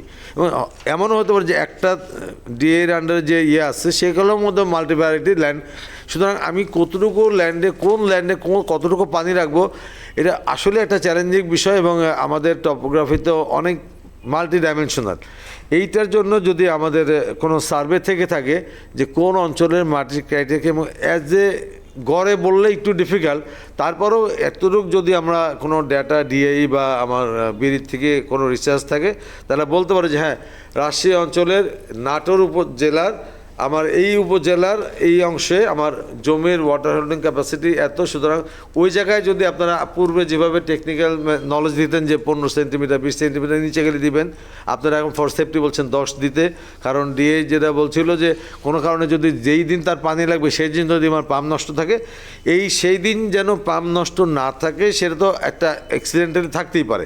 বাট আমরা এর বিকল্প, যেহেতু তার পাশাপাশি আমরা তো মূলত যেটা স্ট্যাটিস্টিক্স আমি যাবৎকালে যেটুকু জেনেছি বা বোঝার সক্ষম হয়েছে, যে আমরা মূলত যেই পরিমাণ পানি বিএমডি এলাকায় আমরা তুলি, আর যদি 100%-এর মধ্যে আমরা 26% পানি আমরা আইদার ভূগর্ভস্থ থেকে তুলি, অথবা কোনো কোনো ক্ষেত্রে এলএলপি আমরা সারফেস ওয়াটার ব্যবহার করছি পুকুর বা খাল থেকে। 74% পানি এক্সট্রাকশন করছে হলো প্রাইভেট সেক্টর। এখন এই 74% প্রাইভেট সেক্টরকে কন্ট্রোল করতে গেলে আমার জেলা প্রশাসন বা উপজেলা প্রশাসনকে কিছু ভূমিকা নিতে হবে, ইনক্লুডিং পুলিশ প্রশাসন। হ্যাঁ, কারণ যারা অন্যায়ভাবে এরকম গ্রাউন্ড ওয়াটার এক্সট্রাক্ট করছে, তারা সরকারি না দেখে তাদেরকে কোনো নিয়ম নীতি মানতে হচ্ছে না। বাট আমি অ্যাজ এ গভর্নমেন্ট এন্টিটি বা BADC as a government entity, তাদেরকে বিভিন্ন রুলস রেগুলেশন করে চলতে হচ্ছে। অ্যাট দ্য সেম টাইম ওই যেটা বললাম যে কেন কৃষকরা ওই মাসেলম্যানরাই সাধারণত পাম্প অপারেটর হচ্ছে, এবং তারা কৃষকদেরকে ভয় দেখাচ্ছে ওখানে পানি নিতে গেলে কিন্তু তোমরা পানি সময় মতো পাবা না। যেহেতু আমি এই কয়েকদিনে আমার ফিল্ডের অভিজ্ঞতা প্লাস ইয়ের থেকে শুনছি। অ্যাট দ্য সেম টাইম আবার তাদের ব্যবসা এডব্লিউডি ফলো করলে তাদের পানির কনজামশন কম হলে তাদের ব্যবসাটা কম হবে, কারণ তারা চায় যত পানি বিক্রি করতে পারবে তত তাদের প্রফিট। হ্যাঁ, কিন্তু তারা তো এনভায়রনমেন্টের ডিসরাপশন হচ্ছে এটা তারা চিন্তা মাথা ব্যথা নেই, কারণ they are private sector businessman. আর আমি অ্যাজ এ গভর্নমেন্ট এন্টিটি বা BADC as a government entity বা DI as a government entity, তারা চিন্তা করে we have to follow the government rules and regulation as well as environmental sustainability নিয়ে যেটা প্রশ্ন আসছে, আমার গ্রাউন্ড ওয়াটার ডিপ্লেশন হচ্ছে। But at the same time আমি এই কয়েকদিনের মধ্যে আমার সচিবালয়ের সাথে কথা বলেছি যে আমরা যতটুকু এক্সট্রাক্ট করি আমি কিছু পরিকল্পনা নিব যাতে গ্রাউন্ড ওয়াটার রিচার্জ করার জন্য আমরা কিছু প্রজেক্ট নিচ্ছি। হ্যাঁ, সেইটা আমাদের নামে যে বদনাম, সেই বদনামটা ঘোচানোর জন্য আমি সেইটা রিচার্জের জন্য এক্সট্রা প্রজেক্ট নিচ্ছি যাতে লেয়ার না বাড়ে। অ্যাট দ্য সেম টাইম আমাদেরকে আরও কিছু টেকনিক, যেটা বললো যে কৃষকদের প্রশিক্ষণ মডালিটি, এটা বাড়াতে হবে, ইন্টেন্সিটি বাড়াতে হবে। অ্যাট দ্য সেম টাইম যেটা আরেকটা বলছিলাম যে ইনসেন্টিভ মেকানিজম যেটা বলছে কার্ডের মাধ্যমে আমাদের ম্যাক্সিমামই এখন যেটা বিয়ে বারিন্দা এলাকায় আমাদের সবই কার্ডের আন্ডারে। হ্যাঁ, এবং সেই কার্ডের কিছু ডিসঅ্যাডভান্টেজ কয়েক জায়গায় ছিল যে ভেন্ডর পাচ্ছিল না, সেই ভেন্ডরের জন্য আমরা একটা নতুন মেকানিজম তৈরি করার কথা অলরেডি প্ল্যান করছি। ভেন্ডরের ক্ষেত্রে আমরা বলছি যে বিশেষ করে মহিলাদের যে আমরা প্রায়োরিটি দিব, যেহেতু নারী ক্ষমতা, প্লাস হলো পঙ্গু যারা আছে, অন্য ব্যবসা করতে পারে না, অন্য কাজ করতে পারে না, will give the priority to the disable people and women, এবং যাদেরকে সমাজের অন্য অন্য সেক্টরে তাদের কাজ করার সম্ভাবনা কম। আমার নীতিমালার মধ্যে এই বিষয়টা আমি রাখার জন্য ইতিমধ্যে আমার অথরিটিকে বলেছি যে নীতিমালা করবেন এই নারী এবং পঙ্গু যারা আছে, অন্য কাজ করতে পারে না, so that they can earn some money through this mobile vending ইউনিটের মাধ্যমে। অ্যাট দ্য সেম টাইম আরেকটা আছে যে এরপরেও কিছু টেলিমিটারিং আমরা টেস্ট করছি, সেই টেলিমিটারিংয়ে কারো ভেন্ডরের কাছেও যাওয়া লাগবে না, যদিও ভেন্ডরের অপশন থাকবে, but they can recharge their card through like Bcash, through ActPay, like others যে মোবাইল ফাইন্যান্সিয়াল সার্ভিসগুলো আছে, এগুলোর মাধ্যমে করার জন্য আমরা একটা পাইলট কাজ করছি। আশা করি এটা সাকসেসফুল হলে will replicate to the other areas of the marine sector. Thank you. Thank you very much. It's a great initiative and very conclusive remarks from you. So, talking about the private sectors. So, private sectors, yeah, they are responsible, they are doing many things, but in terms of the AWD practices, so maybe they are not directly linked with them, that, but if I say about the sustainable rice productions, they must have a role and they are playing some roles.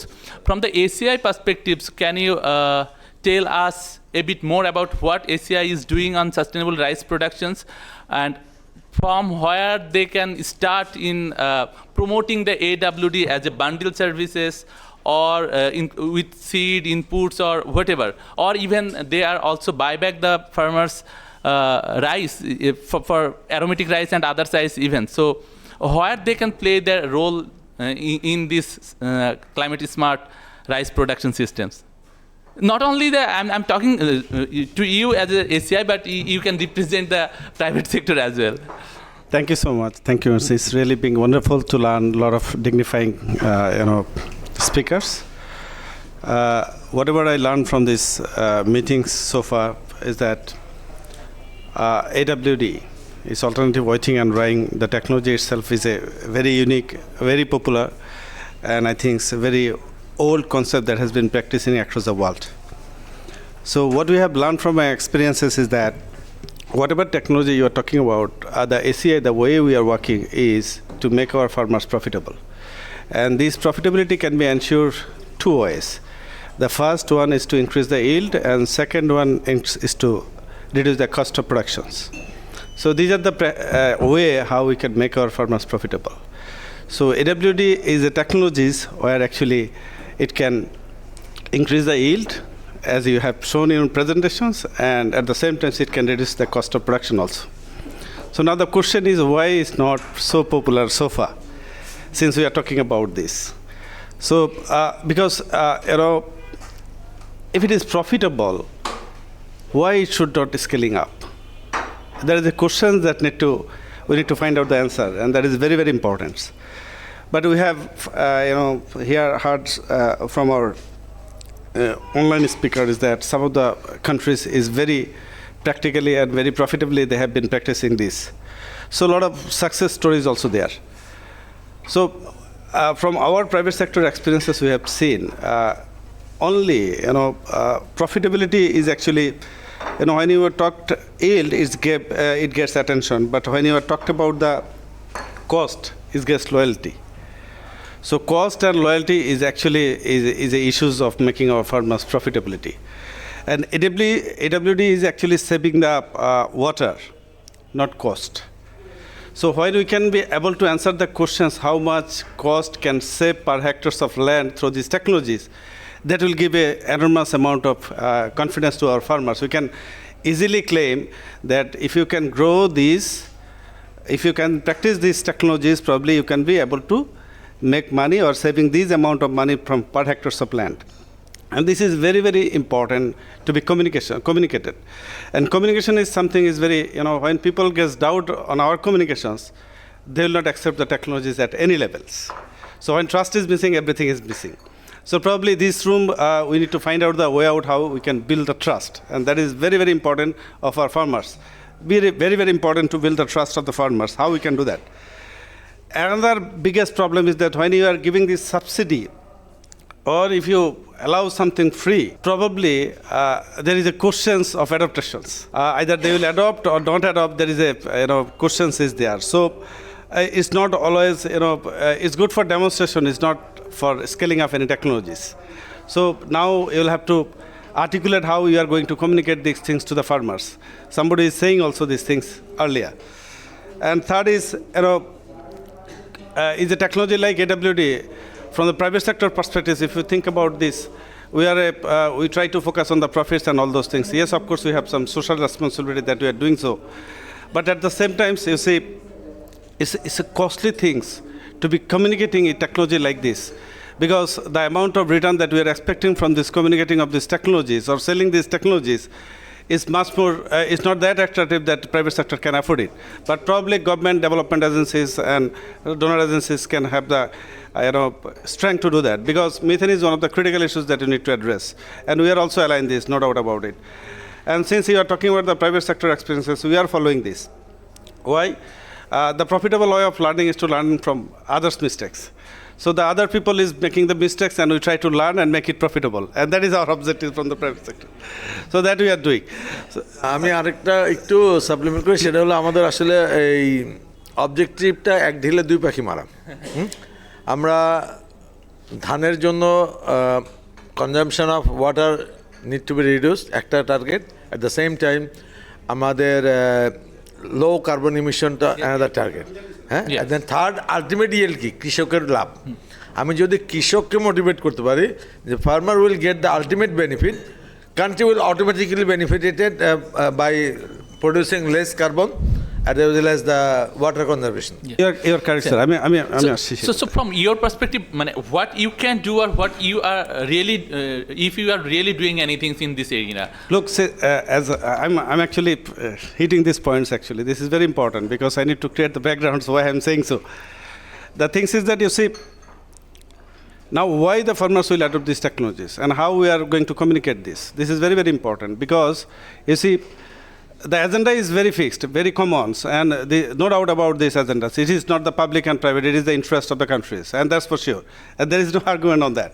But now, question is that 25 years somebody is saying that we are not so successful. Why? This answer is very important to find out. So, and why I'm saying this, because you see, AWD, we are doing this because when we get any disease pressures, we need to make automatically to wet and drying to take care of our crops. So this is a part of this that we are practicing. But when you can be able to answer the questions, how much our contract growers can save, how much amount of money from per hectares of land, probably our communication will be much more powerful. And now how we can do that? You see, the yield is something that I'm saying about the yield. I'm talking about the increase the yields. You need to find out the good variety first. It's not about AWD as such as a product. It's a bundle of product that you need to be sold. And the bundle of starting from the varieties that you are going to communicate. And there's AWD tools and all other benefit things. And then communications. And all those tools has to be communicated as a bundle of offers. Then probably farmers will be able to understand what is the benefit of these technologies.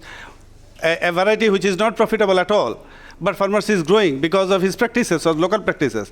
He doesn't realize the ultimate benefit of the AWD. So the variety is first, that is very, very important.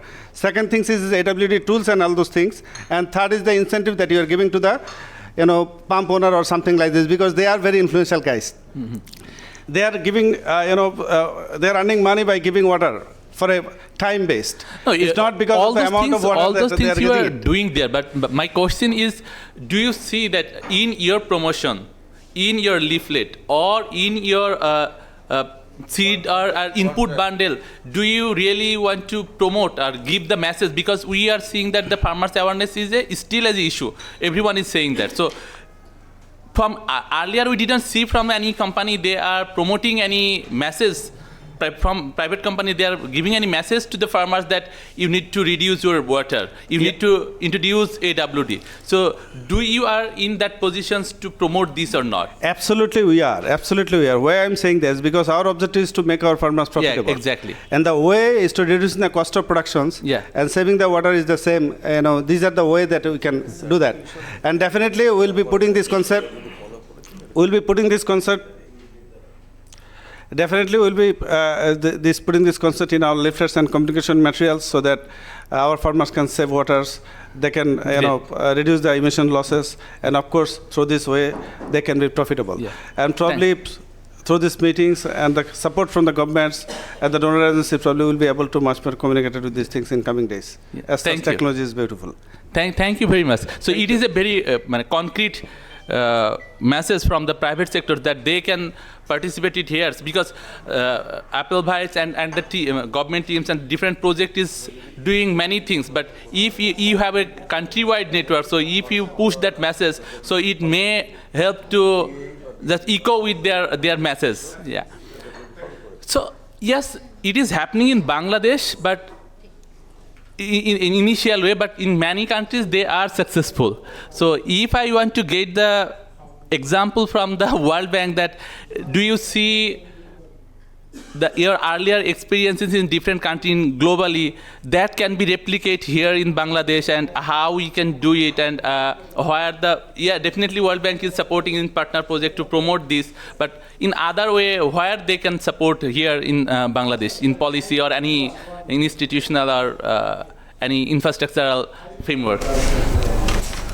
Okay, thanks for your question, and it's really excited and very interesting discussion you have today. From the World Bank, we do have the comparative advantage that we work in many countries all over the world, so we could share the international experience and global lesson learned. From what we work with other country and supporting other country in promoting the AWD, and as well as other, we call them low carbon and low methane rice, right?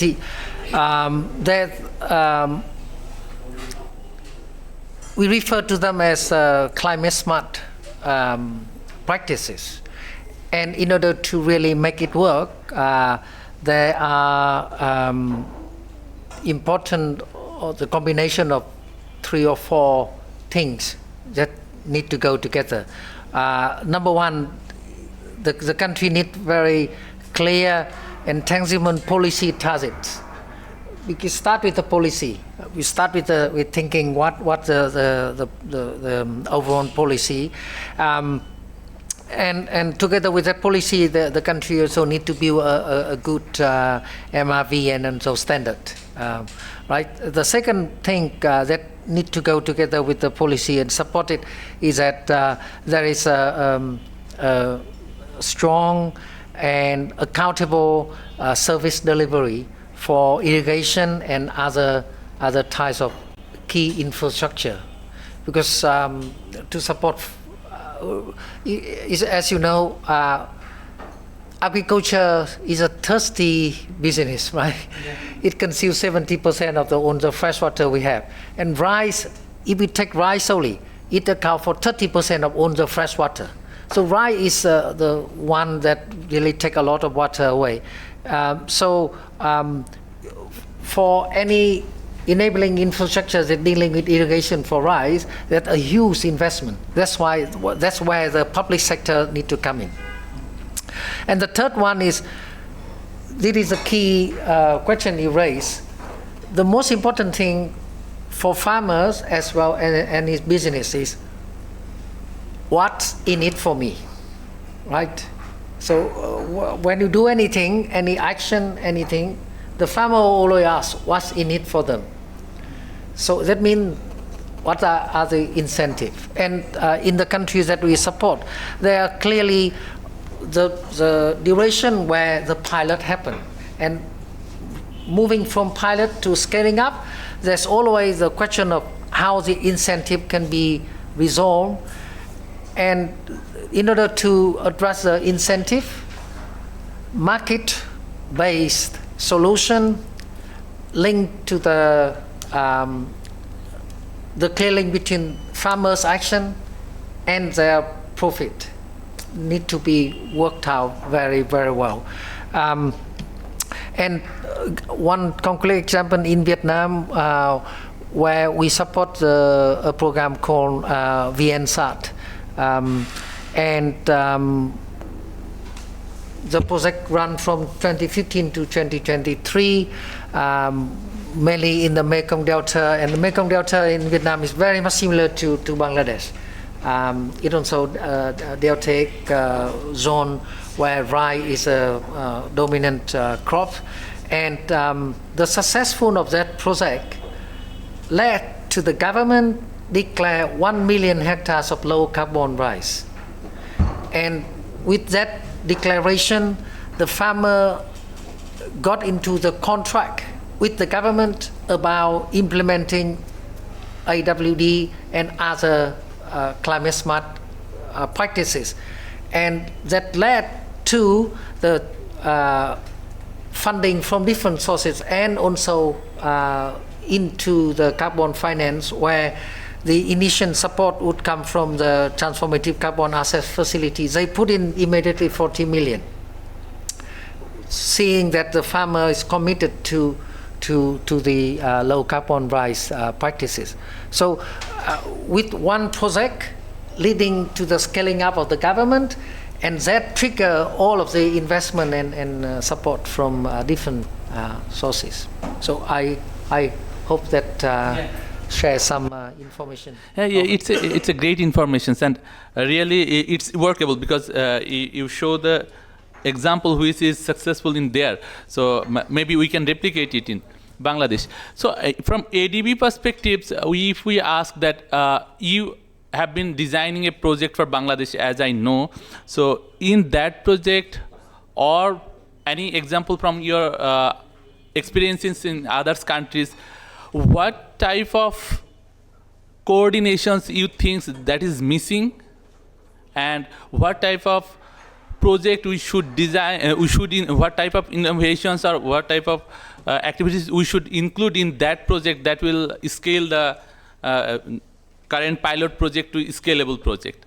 Thank you, and thanks for the question and to invite me in this very informative and very insightful discussion regarding the AWD and the other technologies, basically in the rice productions. So as we are hearing also from my ADB colleague Takashi, he was mentioning that he conducted one pilot project in the Barind area, which is the AWD technology, and also that pilot activities, the greenhouse gas emission has been also measured, and from his pilot area it had captured that about 2 ton per hectare emission. I mean, the green carbon has been reduced. Carbon emission has been reduced from that pilot study.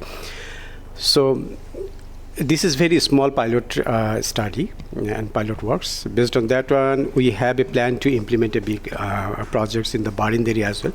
So we received basically a project proposal from the Barind, from the BMDA, covering the Barind area, where there are some AWD technology, utilization of AWD technology, as well as the other component which can be used for the carbon emission. And These are basically for the utilization of solar-based irrigation, because we know that in the Barin area, the most of the water, irrigation water comes from the groundwater, and where there are a large number of rivers and canals is also over there. There is a very possibility to use the surface water, which is not used basically. But in that area, the groundwater is very much structured for the irrigation purpose. So under this proposed project, there is also plan to reduce the using of the groundwater, utilization of surface water, digging of the excavation of the rivers, canals, and the ponds, and also utilization of the solar-based irrigation system. So over there are maybe more than 20,000 deep tubular covering in that 4 or 5 districts in the northern part. So among those couple of thousands of deep tubal pumping system will be utilized through the solar pumping as well as the solar-based irrigation. So this there is also one good advantage from this solar irrigation-based irrigation system, because during the off time of irrigations, the electricity which is produced from the solar irrigation, that can be gridded to the main grid systems. So what we call the net metering systems. So it will also help the government. I mean the government electricity shortage, where there are less irrigation requirements is required. So in that aspects, government can also earn from this solar-based irrigation system. So these types of activities are included in our proposed project. This is very initial stage, and there is also possibility for engagement of the private sector basically. So nowadays the agriculture mechanism is required, because as we all discuss about what is the if some reason of the non-popular of the AWD in the ground level, in the farmers levels, one is also important. The one of them is that the unequivalent of the land. So in the globally there are different types of equipment. Say for example the laser land leveling, though maybe it is some costly. So if government policy can allow to reduce the custom VAT duties, these types of things, so the agricultural equipment can be procured with the low cost compared to the other equipment. So in the private sector, they can also come up with this agriculture mechanism. We heard from the ACI, they also maybe produce or manufacture some agriculture equipment which is also used for the rice cultivation, harvester, those things. So one of our project with the DAE, we are also implementing one project currently in the Sylhet area, flood reconstruction emergency project, where the DAE is also one part. And in that projects, so the agriculture equipment, drip irrigation, solar-based irrigation, these are also ongoing. So there are some good pictures of that area using of this technology. So we can take those example and utilize these activities in our proposed projects. And from the ADB side, basically, I would like to add here, the ADB is also now more focusing with the utilization of the private sectors, the inclusion of the private sectors, digitization of the digital defined innovative activities, even in the rice production aspects. We had set a very high ambitious target. By 2030, 26 billion will be investment in the food security aspects, which cover the all member countries. So ADB is very well accepted for any agriculture related project where the carbon emission can be reduced, solar utilizations, the private sector involvement. These types we are very promoting. So I would like to request the government agency and the government, they can come up with a very good projects. ADB is very interested to financing of those projects. So I would stop here. Thank you very much. Thank you for giving some new thoughts like energy. We are talking all the time about the AWD, but energy is another issue. So innovations on laser land leveling, that is another issue. And during this discussions, side talk is about what is the certification, how can we differentiate the thing about AWD produced rice and not AWD produced rice. Is there any mechanism for certifications or anything is there? Yes, that is the innovation. So I would like to request Farad Bhai, Sab Bangladesh is always preferred for innovative technology introduction. So in that perspective, would you please tell us about the SRP certifications, and is it the right time for Bangladesh to adopt those type of certifications or not, and how can we, where can we start? So it has a several control point, and SRP is the established methodology there. So if you please tell about that SRP systems. Thanks, Ro, for asking me the question around sustainable rice production and Bangladesh readiness for aligning with sustainable rice platform standards and engaging in carbon credit mechanism. Rice is more than our staple food. It underpins rural livelihood, food security, and a driver of the economy of millions of Bangladeshi households. However, we also know that traditional rice cultivation practices strain our environment, deplete critical resources like water and nutrient, and expose farmers to climate and market risks. Sustainable Agriculture Foundation, as a non-profit, we are working with as a development partner of Bangladesh government, and we are also working with the challenges and opportunities of agriculture and climate. And for that, actually, we are always trying to explore the new idea and best practices, then actually start with a small piloting, create the evidence, then share with the scaling partner like government or private sector, so that actually they can come up with their own investment and scale the things.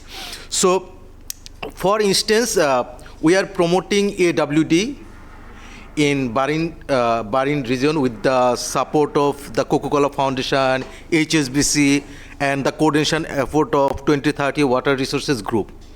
And I can remember since 2018, when we start the promoting AWD in the water-scarred Barin region, we know that this is a proven technology, 20 years old proven technology. It has some benefit, technological proven, but farmers are not adopting the things. So our starting point was how we can develop a inclusive water service modeling by engaging the community farmer, the water service providers and the farmers of the schemes.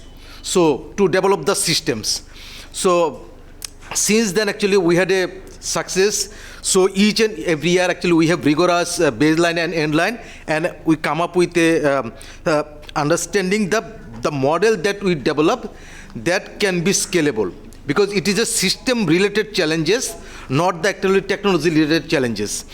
Then we find that farmers are not, or it is difficult to promote climate-smart agriculture among the farmers and the practitioners because they do not see some immediate benefits. That's why we are exploring the carbon credit. And first, we developed in 2022, we developed the first agroforestry carbon credit project. And we have a lot of learnings. Then we learn MRP, we learn the documentation, we learn the baseline, we learn the technology inclusion, we learn how to deal with the international marketers and many things. And for AWD, we also think that when we are working with the farmer, that time actually that they said, where is the incentive? So we thought that if we develop a AWD carbon project, that can help to generate the revenue. That revenue can be distributed the initial phase to incentivize the water service providers and the farmers. And once they will practice this, then actually we can gradually shift from that. So accordingly, we last few years we are observing that Sustainable Rice Platform is another initiative. It is a global multi-stakeholder alliance. Comprises of more than 100 member organizations from public, private, research, and the civil society, led by IRI and UNEP, UN Environment. And in 2015, they developed the world first sustainable rice certification standard with the certification systems. Certification systems, that is the first ever the certifying the sustainable rice production. And right now 1.2 million farmers across the 30 countries, they are actually under their certifications. And one thing that actually SRP is a global benchmark for sustainable rice. It offers a recognized set of performance standard and the best practices to modernize rice production. Not by replacing the system, but by improving how to performs, enhancing the environment stewardship, farmer prosperity and market perspective. So my point is that SRP is not just a farm level standard. It adds value across the value chain. SRP enhances the system-wide competitiveness, climate mitigation and adaptation, financial leverage and the farmers' welfare. So it helps one thing that actually it promotes better water, nutrient and input management. That actually reduce the production cost, reduce the emission and also increasing the, I mean that actually creating access to the remunerative market, premium market, both nationally and internationally. It also helps to traceability all across the value chain. It helps to ensure transparency and standardization, actually that reduce the transaction cost and risks for supply chain actor, and also it access to green finance and other things. But in Bangladesh, frankly speaking, we are not actually fully ready yet, because we have our strong agriculture and climate strategies and policies, but the SRP and the carbon credit mechanism yet not integrated into our policy framework. And institutionally, government, research and the NGOs, we have experience to promote extension and the climate smart practices. However, the capacity of certification, MRB system and carbon accounting remain limited. Third one, actually the private sector shows growing interest, but the market demand of SRP certified rice is still weak, particularly Bangladesh. Another point is the carbon crediting. Already people mentioned that actually we have strong NDC commitment, but our carbon framework is under the Article 6 actually not yet developed. So the clear rules of carbon ownership, trading and revenue sharing that need to be well defined, actually that we are facing right now, when actually we are talking with the international carbon person. So actually what we have to do, I think that actually we have to think about the future. So to move from the intention to action, a clear roadmap and coordination effort is required, and we have to focusing on the 4 different points. One is the policy integration and incentives. I mean embedded the SRP into the agriculture and climate policies with clear incentives. Institutional capacity building, mainly the investment in certification system, because that is very costly.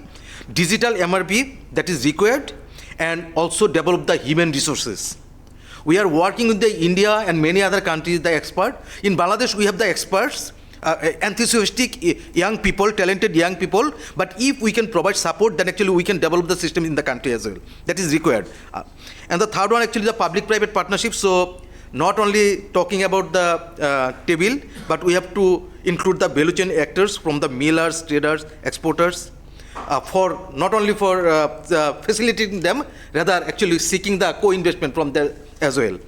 And the carbon credit strategy that I already mentioned, that lastly SRP alignment and the carbon readiness can transform rice from a basic commodity to a differentiated accountable products, strengthening the position of Bangladesh rice to the global market. And I believe it is possible. Thank you. Thank you, Bharat bhai. It's a very encouraging thing. So I will come up with traceability and other things before there. So I want to hear the reflection from the Coca-Cola Foundation, who actually supporting this journey from 2018. So and from this forum. So what is your reflection, please? Thank you so much. It was indeed an amazing co-partnering with WRG Group 2030 and SAF with this project. We Coca-Cola, we support the community where we work, and interestingly, we take the challenges and we see the measurable and lasting impact projects. And we also focuses on three things, which is like waste, water, and wash, and we'll continue focus on that. And I really want to thank SAF for continue so long, and WRG as a partner there. And thank you everyone, and we look forward to work with you. Thank you. Thank you very much for your very crisp reflection. So we talked about the traceability and the differentiation of the price and the commodity, meaning the fine rice. So Pran is there, who are selling the aromatic rice, and we also have the auto rice mill owner. So and we also have the financial things. HSBC is here and with their CSR and other things. So first, before going to Pran, I would like to ask auto rice mill owners. So whatever rice we send to them, whatever variety, but we bring 2 or 3 kind of rice. Nazishal, minicate. So why you are doing this? Is it because of the buyer requirement, or is it because of the system? So what actually provoking you to do this? I'm asking to the auto rice mill owner Tanvir Bhai, and beside this, we are talking about the responsible water consumption by the private sectors, and auto rice mill consuming a lot of waters. So what efficient tool can help you to reduce your water consumptions, and what systemic tools can help you to use your less energy in your auto rice mill, and what type of support actually you are looking for? ধন্যবাদ আমাকে আজকে Titu bhai, I would like to ask this question first to the Tanvir bhai. Yes, yeah. Actually ভাইয়া আমি যদিও বা কৃষক, একটু বলে নেই, স্যার আছে, ম্যাডাম আছে, মফস্বল শহর থেকে আসছি। একদিকে আমি কৃষক, একদিকে মানে রাইস মিলার। তো মানে AWD নিয়ে কথা হচ্ছিল, মানে আমি আজ থেকে 20 বছর আগে এটা দেখেছি আমাদের এলাকায়। যদিও বরেন্দ্র অঞ্চল আমাদের রাইস মিলের সঙ্গে সঙ্গে আমি, যেহেতু স্যার এখনও আমি ধান নিয়ে চাষাবাদ করতেছি, এটা একটু যদি সুযোগ দেন আর কি। তারপর আমি রাইস মিলটা একটু বলি। সেটা হচ্ছে যে শর্ট করে বলি, মানে আমরা শেষ করতে চাই, অন্য কিছু না, মানে যত গবেষণা হচ্ছে স্যার, মানে আমি উত্তরাঞ্চলে মানুষ হিসেবে মানে যত সুযোগ সুবিধা আমাদের উত্তরাঞ্চলে কিন্তু এটা পাই না আমরা। AWD দেখেছি শুধু আমাদেরকে, আমি যখন বরেন্দ্র বহুমুখী কর্তৃপক্ষের ডিপটি বলে আমি পরিচালনা করি এখন, কোনো এক সময় আমাদেরকে এই আপনার একটা পাইপ দেওয়া হয়েছিল যে ফুটো ফুটো এটা নিয়ে আপনাকে জমিতে পুঁতাই দিবেন, এরপরে কোনো কাজ নাই। তো আজকে যতগুলো স্যারদের সঙ্গে কথা বললাম, যা শুনতেছি, মানে আরও মনে হচ্ছে যে একটু শুনতে পারলে ভালো হতো। যে আমরা শুধু ডিপ টিউবওয়েলে পানি সেচ দিচ্ছি, এটার কোনো কাজ নাই। পানি উঠাচ্ছি, পানি বসে যাচ্ছে, আবার দিচ্ছি। কৃষক একটু যদি পানি কম হয়, মানে আমার জমিতে যদি পানি থাকে কম হয়, তাহলে ধান হবে না, নষ্ট হয়ে যাবে এইরকম। তো স্যার আছেন, ম্যাডাম আছেন, যদি আমাদের উত্তরাঞ্চলে বিশেষ করে নওগাঁ জেলাটা ধানের জন্য বিখ্যাত, তো এখানে যদি স্যার ধান নিয়ে যদি আমাদের দিকে একটু তাকাইতেন খুব ভালো হয় আর কি। আর দ্বিতীয়ত চালের যেটা কথা বলছেন, চাল বিশেষ করে এটা আমরা হচ্ছে মানে ক্রেতা, আমাদের যারা মধ্যস্থভোগী, যারা মানে ঢাকা, চিটাগাং, যারা আমাদের কাছ থেকে কেনে, তাদের প্রাধান্য দিতে হয়। যে আমরা যেটা জিরাশাইল, আমরা মিনিগেট, আপনারা বলছেন মিনিগেট বলে কোনো ধান আমরা চাষ করি না স্যার, সারা বাংলাদেশে নাই।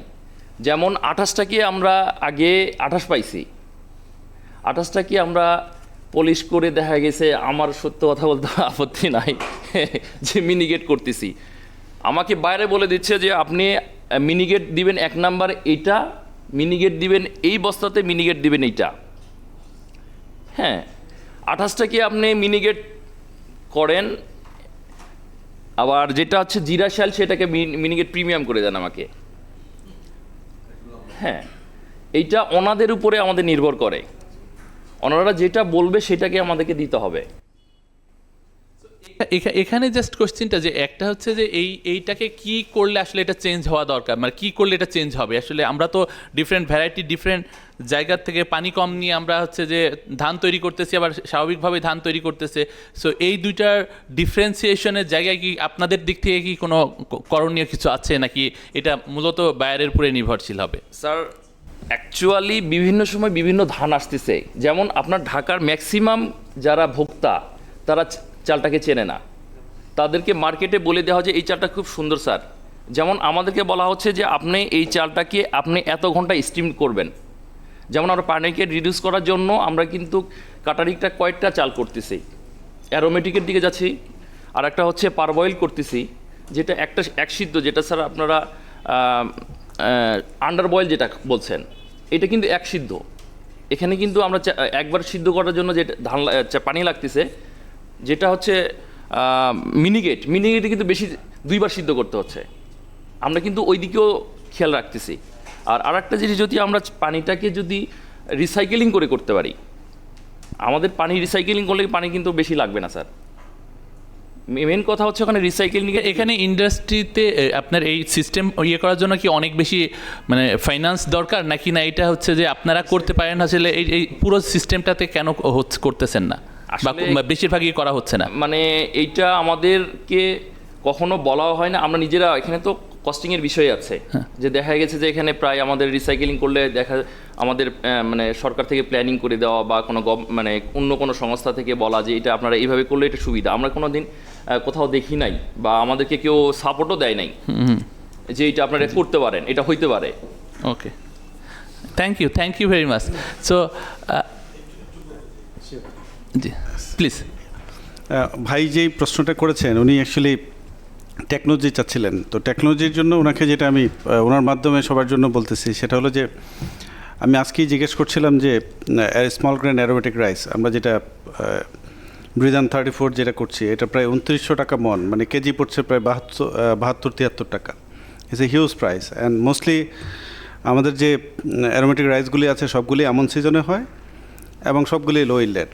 বাট 114তম এনএসবিতে আমরা এসিআই একটা small grain aromatic rice release করেছি উইথ অ্যারোমা, এবং এটার yield potentially 6.5 to 7 metric ton. So বড়ো সিজনে this is first time in the countries. Regarding উনি কথা বলছিলেন যে কাটারি ভোগ, নাজির শেল, সো এই সেগমেন্টগুলি আমরা আমাদের প্রোডাক্ট প্রোফাইলের 5 থেকে প্রায় 5-6 বছর আগে নিয়ে গেছি। আমরা এখন লং গ্রেন অ্যারোমেটিক রাইস নিয়ে কাজ করছি। আমরা অলরেডি ভিসিও শেষ করেছি, ডাস্ট টেস্টে দিয়ে দিয়েছি এসসিতে, যেটা একটা সময় আমরা সবসময় ইম্পোর্ট করে নিয়ে আসতাম বাসমতি টাইপ অফ রাইস, সেগুলি আমরা ভিসিওতে দিয়ে দিয়েছি।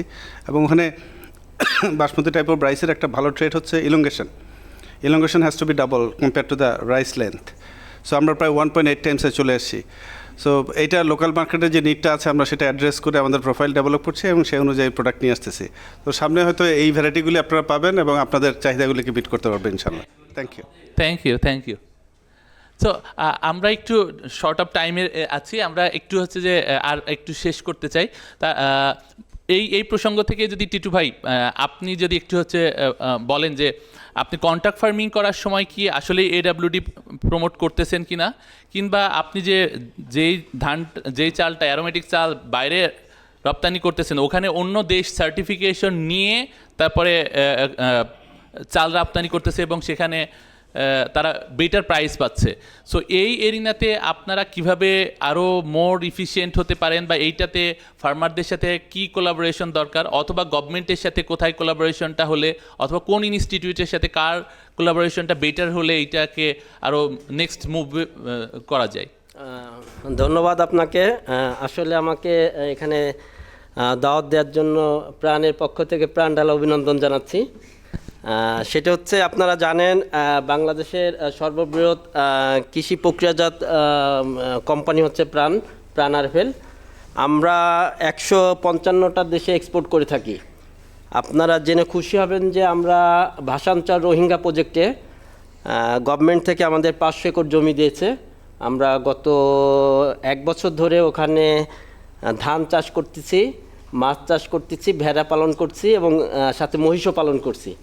আমাদের ওখানে বড় ধরনের একটা প্রকল্প আমরা নিতে যাচ্ছি। তা সেখানে আশার আলো হচ্ছে যে আগে কখনো ভাষান্তরে আপনারা জানেন যে ওখানে 17,000 একর জমি ফেলো পড়ে আছে, ওখানে কোনো কিছুই সম্ভব না। ইভেন ছাগল পালন করতে গেছি, সেখানে দেখছি ছাগলের খুরগুলা ক্ষয়ে যাচ্ছে, মানে লবণ এত বেশি। তা আমরা এবার নেভিদের ওই প্রজেক্টে আমরা মাশাআল্লাহ খুব ভালো একটা ধানের একটা আবাদ করছি, আমরা মানে একটা আশার আলো দেখতে পাচ্ছি। তা AWD প্রোগ্রাম যেটা আপনারা চালু করছেন, আমি সবাইকে বলবো যে আসলে এই প্রোগ্রামটা আরও বেশি এক্সটেনশন করা উচিত, আরও বেশি ফার্মার্স লেভেলে ট্রেনিংয়ের ব্যবস্থা করা উচিত। আমরা যারা কোম্পানিতে আছি, আমরা যারা কৃষক নিয়ে কাজ করছি, আমাদের সাথে করে আমরাও চাচ্ছি যে আসলে যখন ফার্মার্সের ইলটা বেশি হবে, কষ্টটা কম পড়বে, তখন উভয়ই উইন সিচুয়েশনে কিন্তু আমরা প্রফিটেবলের জায়গায় যেতে পারবো। আমরা যারা কোম্পানিতে আছি আমাদেরও তো মানে কোম্পানি প্রফিট করে চলতে হয়। তা সেক্ষেত্রে আমরা যদি আপনারা জানেন যে আমরা প্রাণ কোম্পানি 13টা ফসল নিয়ে কাজ করছে, কন্ট্রাক্ট ফার্মিং করছে। আমরা অলরেডি AWD নিয়ে আপনারা একটা টিম আমাদের গোদাগাড়ি ফ্যাক্টরিতে ভিজিট করছেন। আমরা এখন টমেটো ক্রয় করছি, আমরা 30 থেকে 35,000 মেট্রিক টন হচ্ছে আম ক্রয় করি। তা বরেন্দ্র এলাকাতে আমাদের অনেক চাষি আছে, প্রায় মোর দ্যান 10,000 চাষির মতো আছে। IFC আমাদের সাথে কোলাবোরেশন নিয়ে কাজ করছে।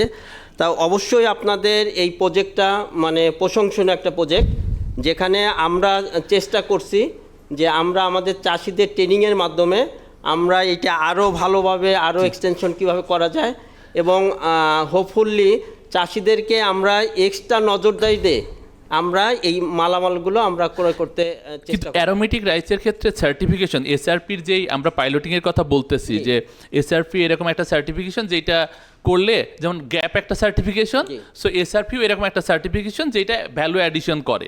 তো এখন এই ভ্যালু অ্যাডিশন করতে গেলে SRP যখন করা হচ্ছে তখন তো তার এক্সট্রা তার মানে কস্টিং আসতেছে, কিন্তু এই এক্সট্রা কস্টিংটা ফার্মার কেন করবে যদি না সে রাইট প্রাইসিংটা পায়? সো আপনারা কি এরকম কোথাও যেতে মানে কোনো কিছু নিয়ে চিন্তা করছেন যে এরকম যে আমরা বাইরে যেই ধান অ্যারোমেটিক রাইসটাকে এক্সপোর্ট করব, সেখানে হয়তো আমি এরকম একটা সার্টিফিকেশন নিয়ে একটা পাইলট করে দেখতে পারি, এরকম কোনো সুযোগ আছে কিনা? ভাই আমি আসছি সেটা। অলরেডি অ্যারোমেটিক রাইসটা এতদিন বন্ধ ছিল আপনারা জানেন, আমরা এটা নিয়ে অলরেডি কাজ করছি। আপনারা যদি এইটা হয় অবশ্যই আমি আমার টপ ম্যানেজমেন্টের সঙ্গে আপনার সঙ্গে মনে আমার কথা হয়েছিল, আমি আলোচনা করে রেখেছি যে যদি এরকম হয় অবশ্যই সেটা প্রাণ সবসময় চাষির পক্ষে আছে এবং আমরা এটা নিয়ে কাজ করবো ইনশাল্লাহ। Thank you very much. এই যে AWD কিন্তু মানে সল্ট লাইন, অর্থাৎ এতে কি কোস্টাল বেল্ট হবে না, হাওয়ারে হবে না, এই দুইটা জায়গায় হবে না, এটা একটা মাথায় রাখতে হবে একটু। Thank you. সো আমরা এতক্ষণ যতগুলো কথা বললাম, এতক্ষণ যে ইয়েগুলো ডিসকাশনগুলো করলাম, এই ডিসকাশনের অনেকটা পার্টেই আমাদের বিভিন্ন রকম ফিলান্থ্রপিক ফান্ডিং যেমন আছে, সেরকম কর্পোরেট ফান্ডিং আছে, ব্যাংকিং ফাইন্যান্স আছে। এই এরিনাতে ফাইন্যান্সের একটা বড় ভূমিকা আছে। সো আমাদের এখানে আমাদের ফাইন্যান্স সেক্টর থেকে আমাদের মাঝে আছেন আফজা আপা, would you please give your reflection on what HSBC is doing in energy, rice, or agricultural sector? What type of support you are providing, and what can you do from your CSR perspective and from your financial perspective, though you are not retail banker? Thank you. Thank you, everyone. Thanks for having me. Just to give you a very short brief, HSBC has been working as part of its philanthropic support for climate smart agriculture. So we look after climate mitigation and adaptation. So for agriculture sector, we started in 2021 with BRAC in Devanganj. That has a very unique climate where there's drought, where is you can have I would say you need cold tolerant varieties as well. So that's also a flood plain as well. So that was a very good learning for us. And moving on, we currently now have 7 projects in 7 most climate vulnerable areas, I would say, one in Barind, another in Haor. We have few projects around the south as well, including in Noakhali, in Shatkhira as well. So, and rice has been a very big part of it. I would say our focus was mitigation and adaptation.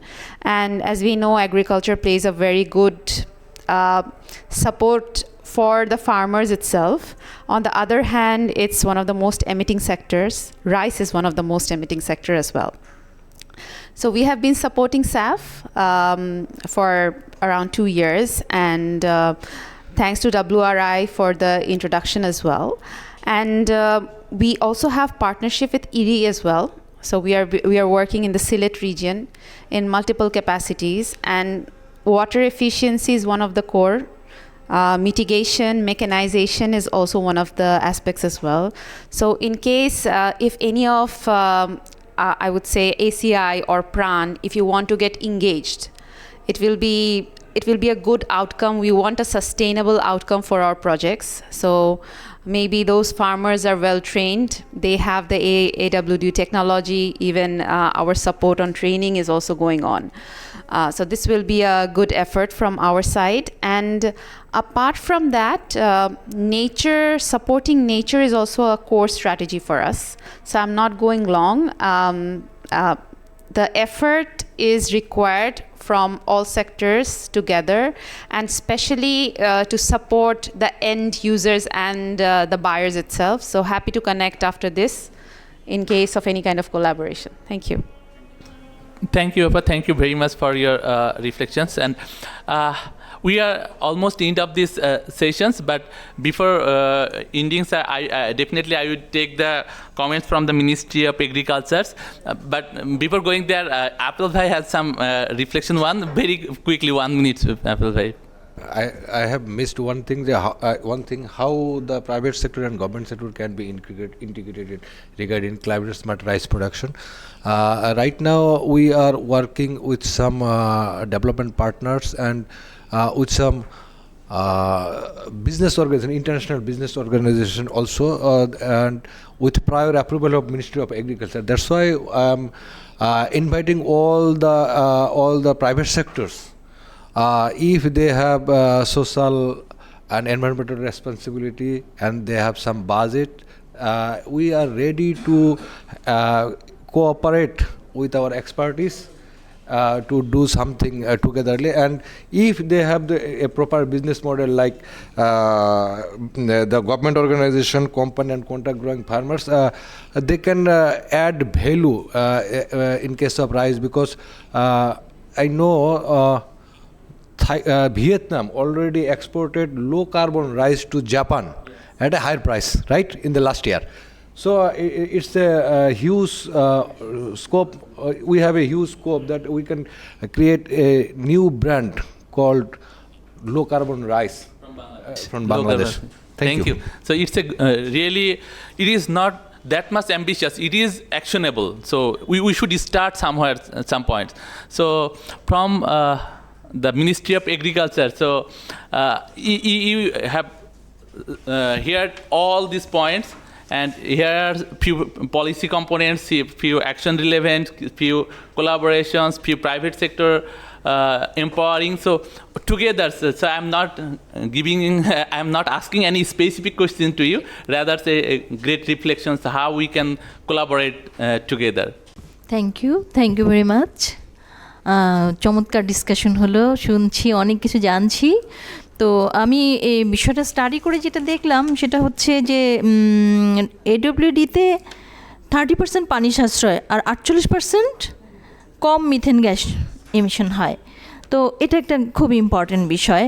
তারপর যেটা দেখা গেল যে 4.8 million hectare বড় জমিতে AWD প্রয়োগ করা হলে বছরে 2,24,000 হতে 3,74,000 মেট্রিক টন মিথেন কম নির্গত হবে, যা বছরে 6.29 থেকে 13.48 মিলিয়ন কার্বন ক্রেডিট অর্জন করতে পারে, যার বাজার মূল্য 125 মিলিয়ন মার্কিন ডলার।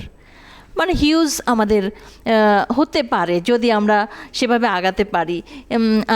তাতে হবে কি, এই আরেকটা বিষয় হলো এডব্লিউডিতে আমাদের যেমন গ্রাউন্ড ওয়াটার সেভ হচ্ছে, তার সাথে হবে এই কার্বন ইমিশনের বিষয়টা যদি বলা হয়, তাহলে কৃষকরা, ফার্মাররা যদি বেনিফিশিয়ারি হয়, সেক্ষেত্রে সেটা আমার দেশের জন্য বিশাল ব্যাপার। তো সেটা আমরা যদি ট্রেনিংয়ের মাধ্যমে, বিভিন্ন ট্রেনিংয়ে, ওদের তো ট্রেনিংও দিতে হবে কৃষকদের, তারপরে পাম্প মালিকদের পাম্প ইউজারদের বোধহয় আনা হয়, তারপর কৃষকদের যদি আমরা ট্রেনিংয়ের মাধ্যমে বেশি মাত্রা আর একটু ট্রেনিং বেশি দিয়ে যদি আমরা এটা করতে পারি, মোটিভেট করতে হবে মেনলি। আর এটার ক্যাম্পেইনও করা যায় বিভিন্ন মাধ্যমে। ক্যাম্পেইনটা যদি বেশি মাত্রায় হয়, আমার মনে মোটিভেটেড মানুষ মাত্রই উদ্বুদ্ধ হয়, তাই না? এটা করা যেতে পারে আরও বেশি মাত্রায় মোটিভেটেড হওয়ার জন্য কৃষক পর্যায়ের, এটা আমরা করতে পারি। আর যেটা বলছিলাম যে আমি তো মন্ত্রণালয় পর্যায় থেকে বলছি, সেটা আমাদের মিনিস্ট্রি থেকে agricultural carbon credit framework of Bangladesh একটা ফ্রেমওয়ার্ক তৈরি করা হচ্ছে। আমার মনে হয় রেগুলেটরি ফ্রেমওয়ার্ক যদি থাকে, কার্যক্রম অনেক প্ল্যানিং ওয়েতে হয়, তাই না? কার্যক্রমগুলো ফ্রেমওয়ার্ক যদি থাকে, তাহলে রেগুলেটরি ফ্রেমওয়ার্কে বিভিন্ন রেগুলেশন থাকবে, তারপর হলো পলিসি লেভেলের মনিটরিং থাকবে, ইন্সপেকশন থাকবে, অনেক কার্যক্রম অনেক বেশি গতিশীল হয়। আমরা আশা করছি আমাদের agricultural carbon credit framework of Bangladesh হয়তোবা 6 মাস বা 1 বছরের মধ্যে প্রণয়ন করা সম্ভব হবে। আমাদের কাজ চলছে মিনিস্ট্রিতে। আর যেটা দেখছি যে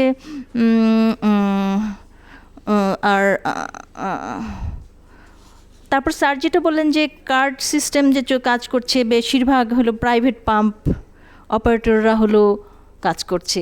এই বিভিন্ন রেগুলেটরি সিস্টেমের আওতায় আনলে আমার মনে হয় সেটা কিছুটা কমে আসবে।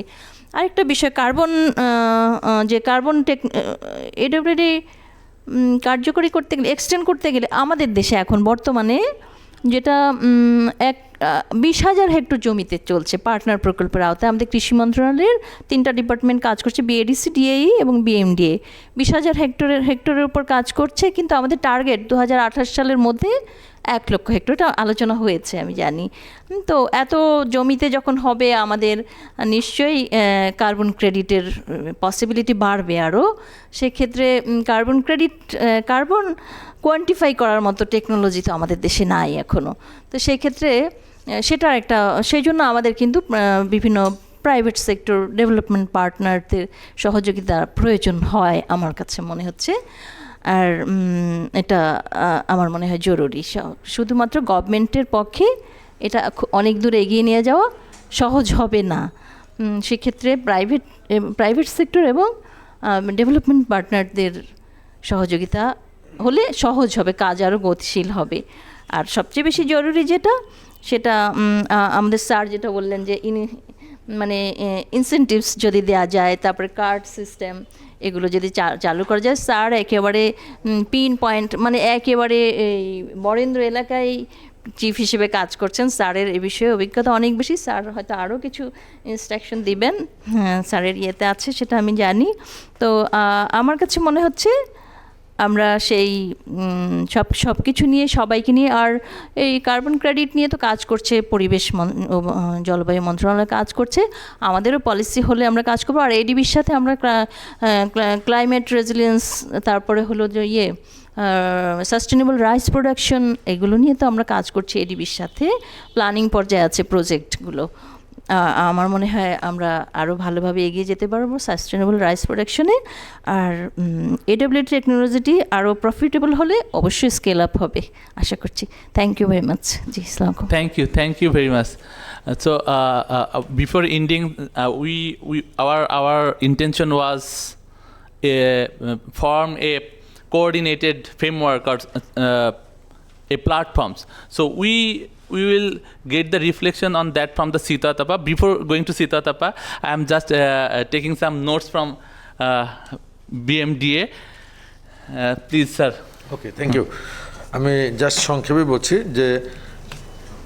যে বারিন্দি এলাকায় আমাদের বিশেষ করে নওগাঁর যে মিলার, কৃষক প্লাস মিলার যে বললেন, যে নওগাঁ বাংলাদেশের বিভিন্ন এলাকায় রাইস সাপ্লাই দেওয়ার জন্য একটা গুরুত্বপূর্ণ ভূমিকা রাখছে। আমার সরকার কর্তৃক রিসেন্টলি রাজশাহী, চাঁপাইনবাবগঞ্জ, নওগাঁ এই 3টা জেলাকে মূলত হাই ওয়াটার স্ট্রেস মানে মূলত পানির স্বল্পতার কারণ হিসেবে 3টা জেলাকে নির্বাচন করেছে। এখন আমাদের আপনারা অভিজ্ঞ ধান প্রোডাকশন করে আসছেন অনেক দিন, একসময় ছিল না, এই এলাকা মরুভূমির মতোই ছিল, এক ফসলি জমি ছিল। এই বরেন্দ্র কর্তৃপক্ষ বা বরেন্দ্র প্রকল্প যেটা দিয়ে এই বরেন্দ্র যাত্রা, তার কার্যক্রমের ভিত্তিতে আজকে পুরো নর্থ বেঙ্গলটা একটা শস্য ভাণ্ডার বা খাদ্যশস্য ভাণ্ডার বা আমরা সাপ্লায়ার হিসেবে চিহ্নিত। বাট এই চিহ্নিত হতে যে আমরা over extraction of ground water, অতিমাত্রায় নিচের পানি তোলার কারণে আজকে আবার সরকার এটাকে সংকটাপন্ন ঘোষণা করেছে। এখন এই সংকটাপন্ন ঘোষণার জন্য আমরা how to mitigate this problem, তার বিকল্প হিসেবে আমরা বহুদিন যাবত চেষ্টা করছি AWD সিস্টেমটাকে চালু করা বা প্রমোট করা, যাতে আমার রাইস প্রোডাকশনও ঠিক থাকে, কার্বন ইমিশনও কমে, অ্যাট দ্য সেম টাইম কৃষকেরও উপকার হয়। এর বিকল্পও আছে, এর বিকল্প নিয়ে আমরা চিন্তা করছি ইদানিং, যেহেতু AWD নিয়ে অনেক বিতর্ক বা এই গত লাস্ট 20-25 ইয়ার্সে আমরা এটাকে তেমন পপুলারাইজ করতে পারিনি। এর বিকল্প হিসেবে আমরা সরকারের আরেকটা স্লোগান আছে, নেচার বেস সলিউশন, যেই এলাকায় যেটা ভালো সেদিক গো ফর দ্যাট।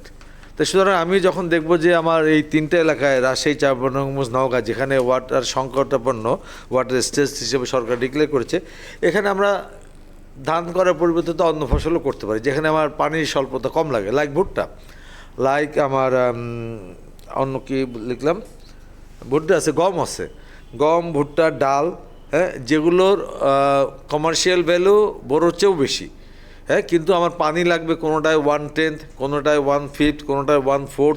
সুতরাং আমি যদি এভাবে কৃষকদেরকে অল্টারনেটিভ প্রোডাকশনের দিকে ডাইভার্ট করি, এবং কৃষক যখন দেখবে যে না আমার বোরো ধানের এক সিজনে এই 1 বিঘা জমিতে বোরো ধান করলে আমি যে আউটপুট পাচ্ছি, আমি যদি গম বা ভুট্টা করি বা ডাল করি, হ্যাঁ, তাহলে আমার আউটপুটটা বেশি পাচ্ছি, তাহলে কিন্তু আমার 2 দিকে লাভ। কৃষক will be converted to produce rice rather than other thing. এটা আমার অটোমেটিক AWDর মূল যে অবজেক্টিভ আমার কার্বন ইমিশন কমানো, সেটা আমার কমবে, আমার ওয়াটার স্ট্রেসের যে মানে যে প্রেশারটা সেটা কমবে। সুতরাং আমরা কিন্তু অল্টারনেটিভলি এটাও প্রমোট করছি ফ্রম BMDA, যে অল্টারনেটিভ ক্রপ। একটা বিষয় আলোচনা হচ্ছিল যে ভাতে মাছে বাঙালি আমরা বলি, যে আমাদের কিন্তু স্ট্যাটিস্টিক গতকালকে বাংলাদেশ এগ্রিকালচার আউটলুক 2050 একটা সারাদিনব্যাপী হোটেল ইন্টারকন্টিনেন্টালে সচিব স্যার এবং আমাদের মাননীয় উপদেষ্টা মহোদয়ের প্রেজেন্সে কালকে বেশ কয়েকটা পেপার প্রেজেন্ট হয়েছে, যে 2050 সালে বাংলাদেশে এগ্রিকালচার সেক্টরকে আমরা কীভাবে দেখতে চাই। এগ্রিকালচার সেক্টর মূলত এখানে সেক্টর না, মূলত হলো কৃষি মন্ত্রণালয়ের যে আমাদের যে আউটকাম আমরা দেখতে চাই 2050-তে, সেটার উপরে। সেখানে যেটা আমার সহকর্মী বলল যে কার্বন ট্রেডিং নিয়েও কথা হচ্ছিল, তার একটা পলিসি অলরেডি ড্রাফট যেটা বললো জানালো সেটা হয়ে গেছে, it will be published and অন্য অন্য স্টেক হোল্ডারদের সাথে এটাকে আলো ডিটেলস আলোচনা হবে, সেটাও ঠিক আছে। অ্যাট দ্য সেম টাইম আমাদের ওই ইয়েতেই আমরা জানলাম কালকে যে আমাদের পার ক্যাপিটা বা যদি বলি মানুষের ধানের বা ভাতের ইনটেক কিন্তু over the time reducing, depressing, এবং এটার কারণ হচ্ছে মানুষ অনেকটা স্বাস্থ্য সচেতনতার দিকে যাচ্ছে, এবং তাহলে নিশ্চয়ই অন্য কিছু খায়, ভাত খায় না, তার বিকল্প হিসেবে অনেকে রুটি খাচ্ছে বা অন্য অল্টারনেটিভ ফুডে যাচ্ছে। তা আমরাও সেই বিহেভিয়ারাল কমিউনিকেশন চেঞ্জ যেটা আমরা হেলথ মিনিস্ট্রি দিয়ে শুরু করেছিলাম খাদ্যাভ্যাস পরিবর্তনের জন্য, এই যে বিহেভিয়ার কমিউনিকেশন চেঞ্জ এটাও লাগবে।